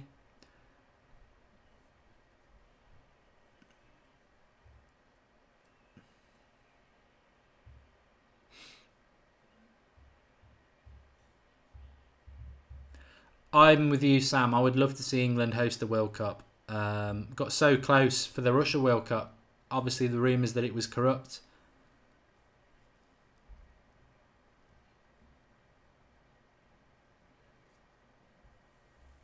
The Qatar World Cup, Kevin, is just all about money, isn't it? It's about... It makes no sense to do it in a country that is going to be so hot, and to do it at Christmas, which has never been done for a World Cup. And change is fine, but that's just ridiculous. It messes up everyone's domestic league. And on top of that, there's no alcohol in the country either, so it just makes it really weird, doesn't it? Arxie's just declared his love for Victoria Beckham. You go for it, mate.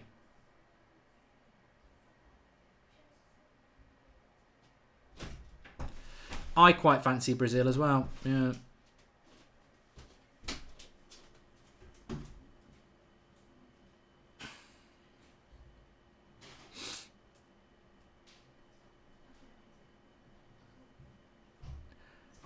Yeah, I look forward to... we haven't got World Cup graphics yet, no. Some people think football is a matter of life and death. Remember when some people used to say Joe Hart was the best keeper in the world? I think they've all been locked up now. I think they're safely tucked away in their padded cell. No, Draughty doesn't do United Stand anymore. Still very, very good friends, but he's got his life.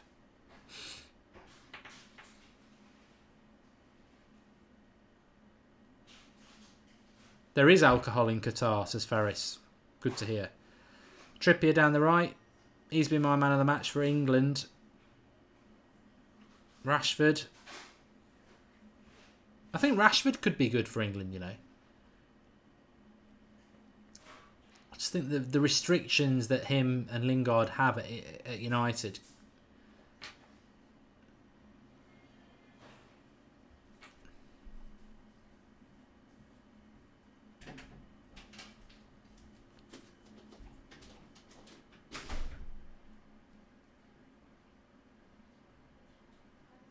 Welbeck's crap.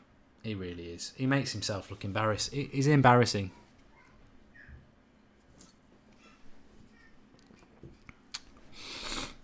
What's happened to Flex? Says Revelation Sound. Oh, but something happened while I've been live. Nothing. He's fine. I was out with him on Thursday night. Got some good shows coming up over the summer actually with Flex. So keep involved with the United Stand. Favourites for the 2026 World Cup are USA and India. I'll be happy with either of them. I'll be absolutely ecstatic with either of those. I want to have one in England, but I'd love it to be in India or America. I thought 94 was brilliant. Absolutely brilliant. There's something about... I love United going on tour in America every July. I love it. Just love the stadia. I love the place. And it's great to watch. And... I think India would be interesting as well. I'm not going to any World Cup games, Jack. I have been offered it. Obviously, because of the size of the United Stand and stuff, you do get offers from things. But no.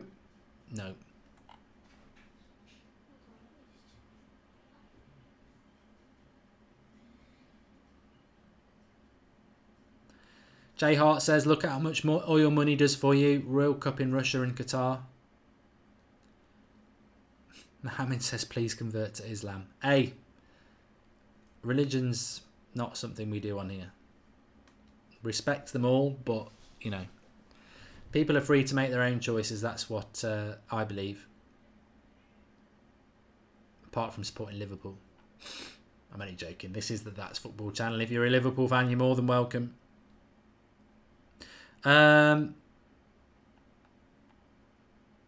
I'd like to see another World Cup in Mexico as well. I just think South American World Cups are just magic.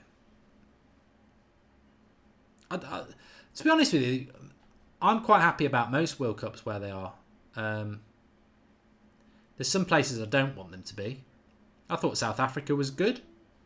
I just think it was a bit of a crap tournament. And I hated those things. What did they call them? The Zulus. The noisy things. I didn't like that. But I thought the whole tournament was pretty crap, to be honest. But I thought the location was good.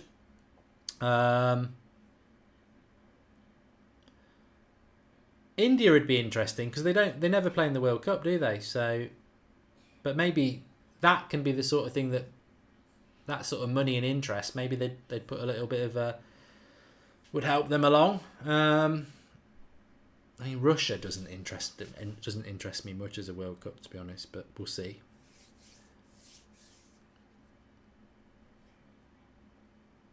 Japan, obviously, we had that. That was good. See, some people get annoyed about the kickoff times and stuff like Japan, but actually, it was great. I mean, I was 20 in 2022, 2002. And it was great. We went down a student bar in Nottingham for all the England games, and they were like kickoffs times were like 11 in the morning was the latest one you could get, I think. Most of them were like 7 a.m. and stuff like that. It was great. It was really good.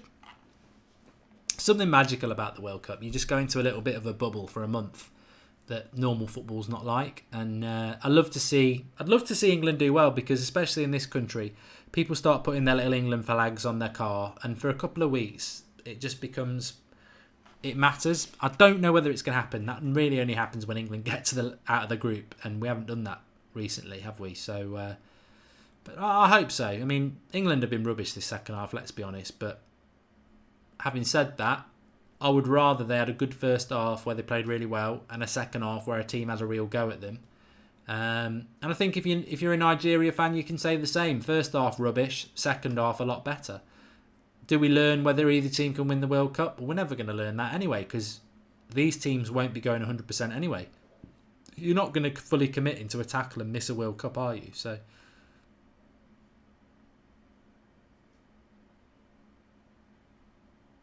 who scored, says A2, A3? Iwobi for Nigeria just after the half-time, and it was 2-0 at half-time. Gary Cahill from a corner, and Harry Kane shot low from the edge of the box. I think keeper probably should have done a little bit better. King Eric, I think that Germany probably will win the World Cup. I don't have car flags, the rated review now. I'm looking forward to the USA Tour watch-alongs, Sebastian United. There's something magical about the US Tour. And I'm talking United stand here, so it's not generic. I'm sorry if you're not a United fan, but we do watch-alongs for the US Tour, like 3 o'clock in the morning, and they're great. They're a right good laugh. Nice little flick. Delph held on to that for way too long.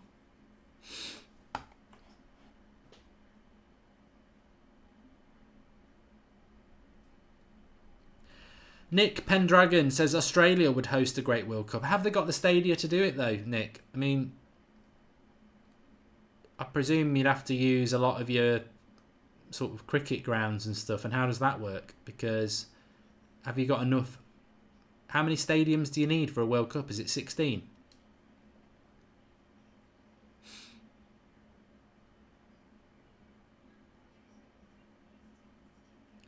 The next World Cup is at Christmas. It's going to be in December 2022 in Qatar. So we've got 4 minutes of added time. I didn't want 4 minutes. I've got to go and set up the United Stand stream. People will be like, why is it not open early? We'll be live at 8 o'clock on the United Stand tonight. Still got a few minutes left in this game, but thanks everyone for watching anyway. Do subscribe to the channel if you're new, bottom right hand corner. And if you have enjoyed it, which I think a lot of you have, because we've had a good bit of chat, haven't we? Remember, we will be live on Thursday for the England-Costa Rica last warm-up game.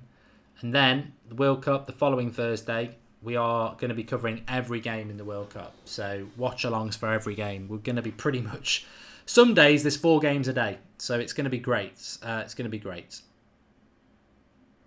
Sam Howes is going to be 24 at the next World Cup. 28 at the next World Cup. Yeah, I'm not going to tell you how old I'll be.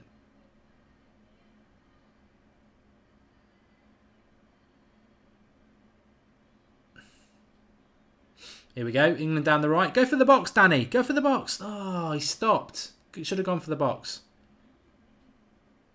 He's crap, Welbeck. He really is crap.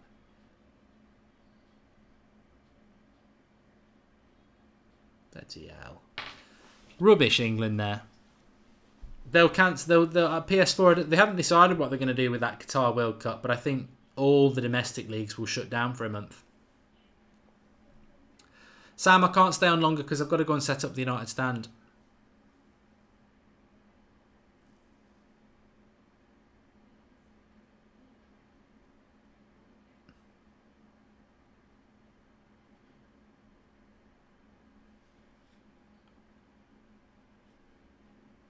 Thanks, Brody Smith.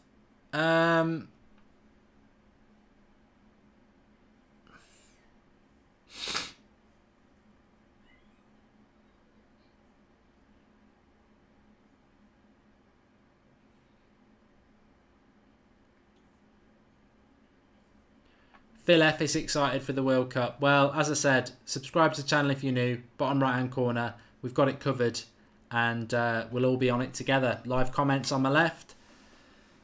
Games on. Game on. We're ready. What have we learned today?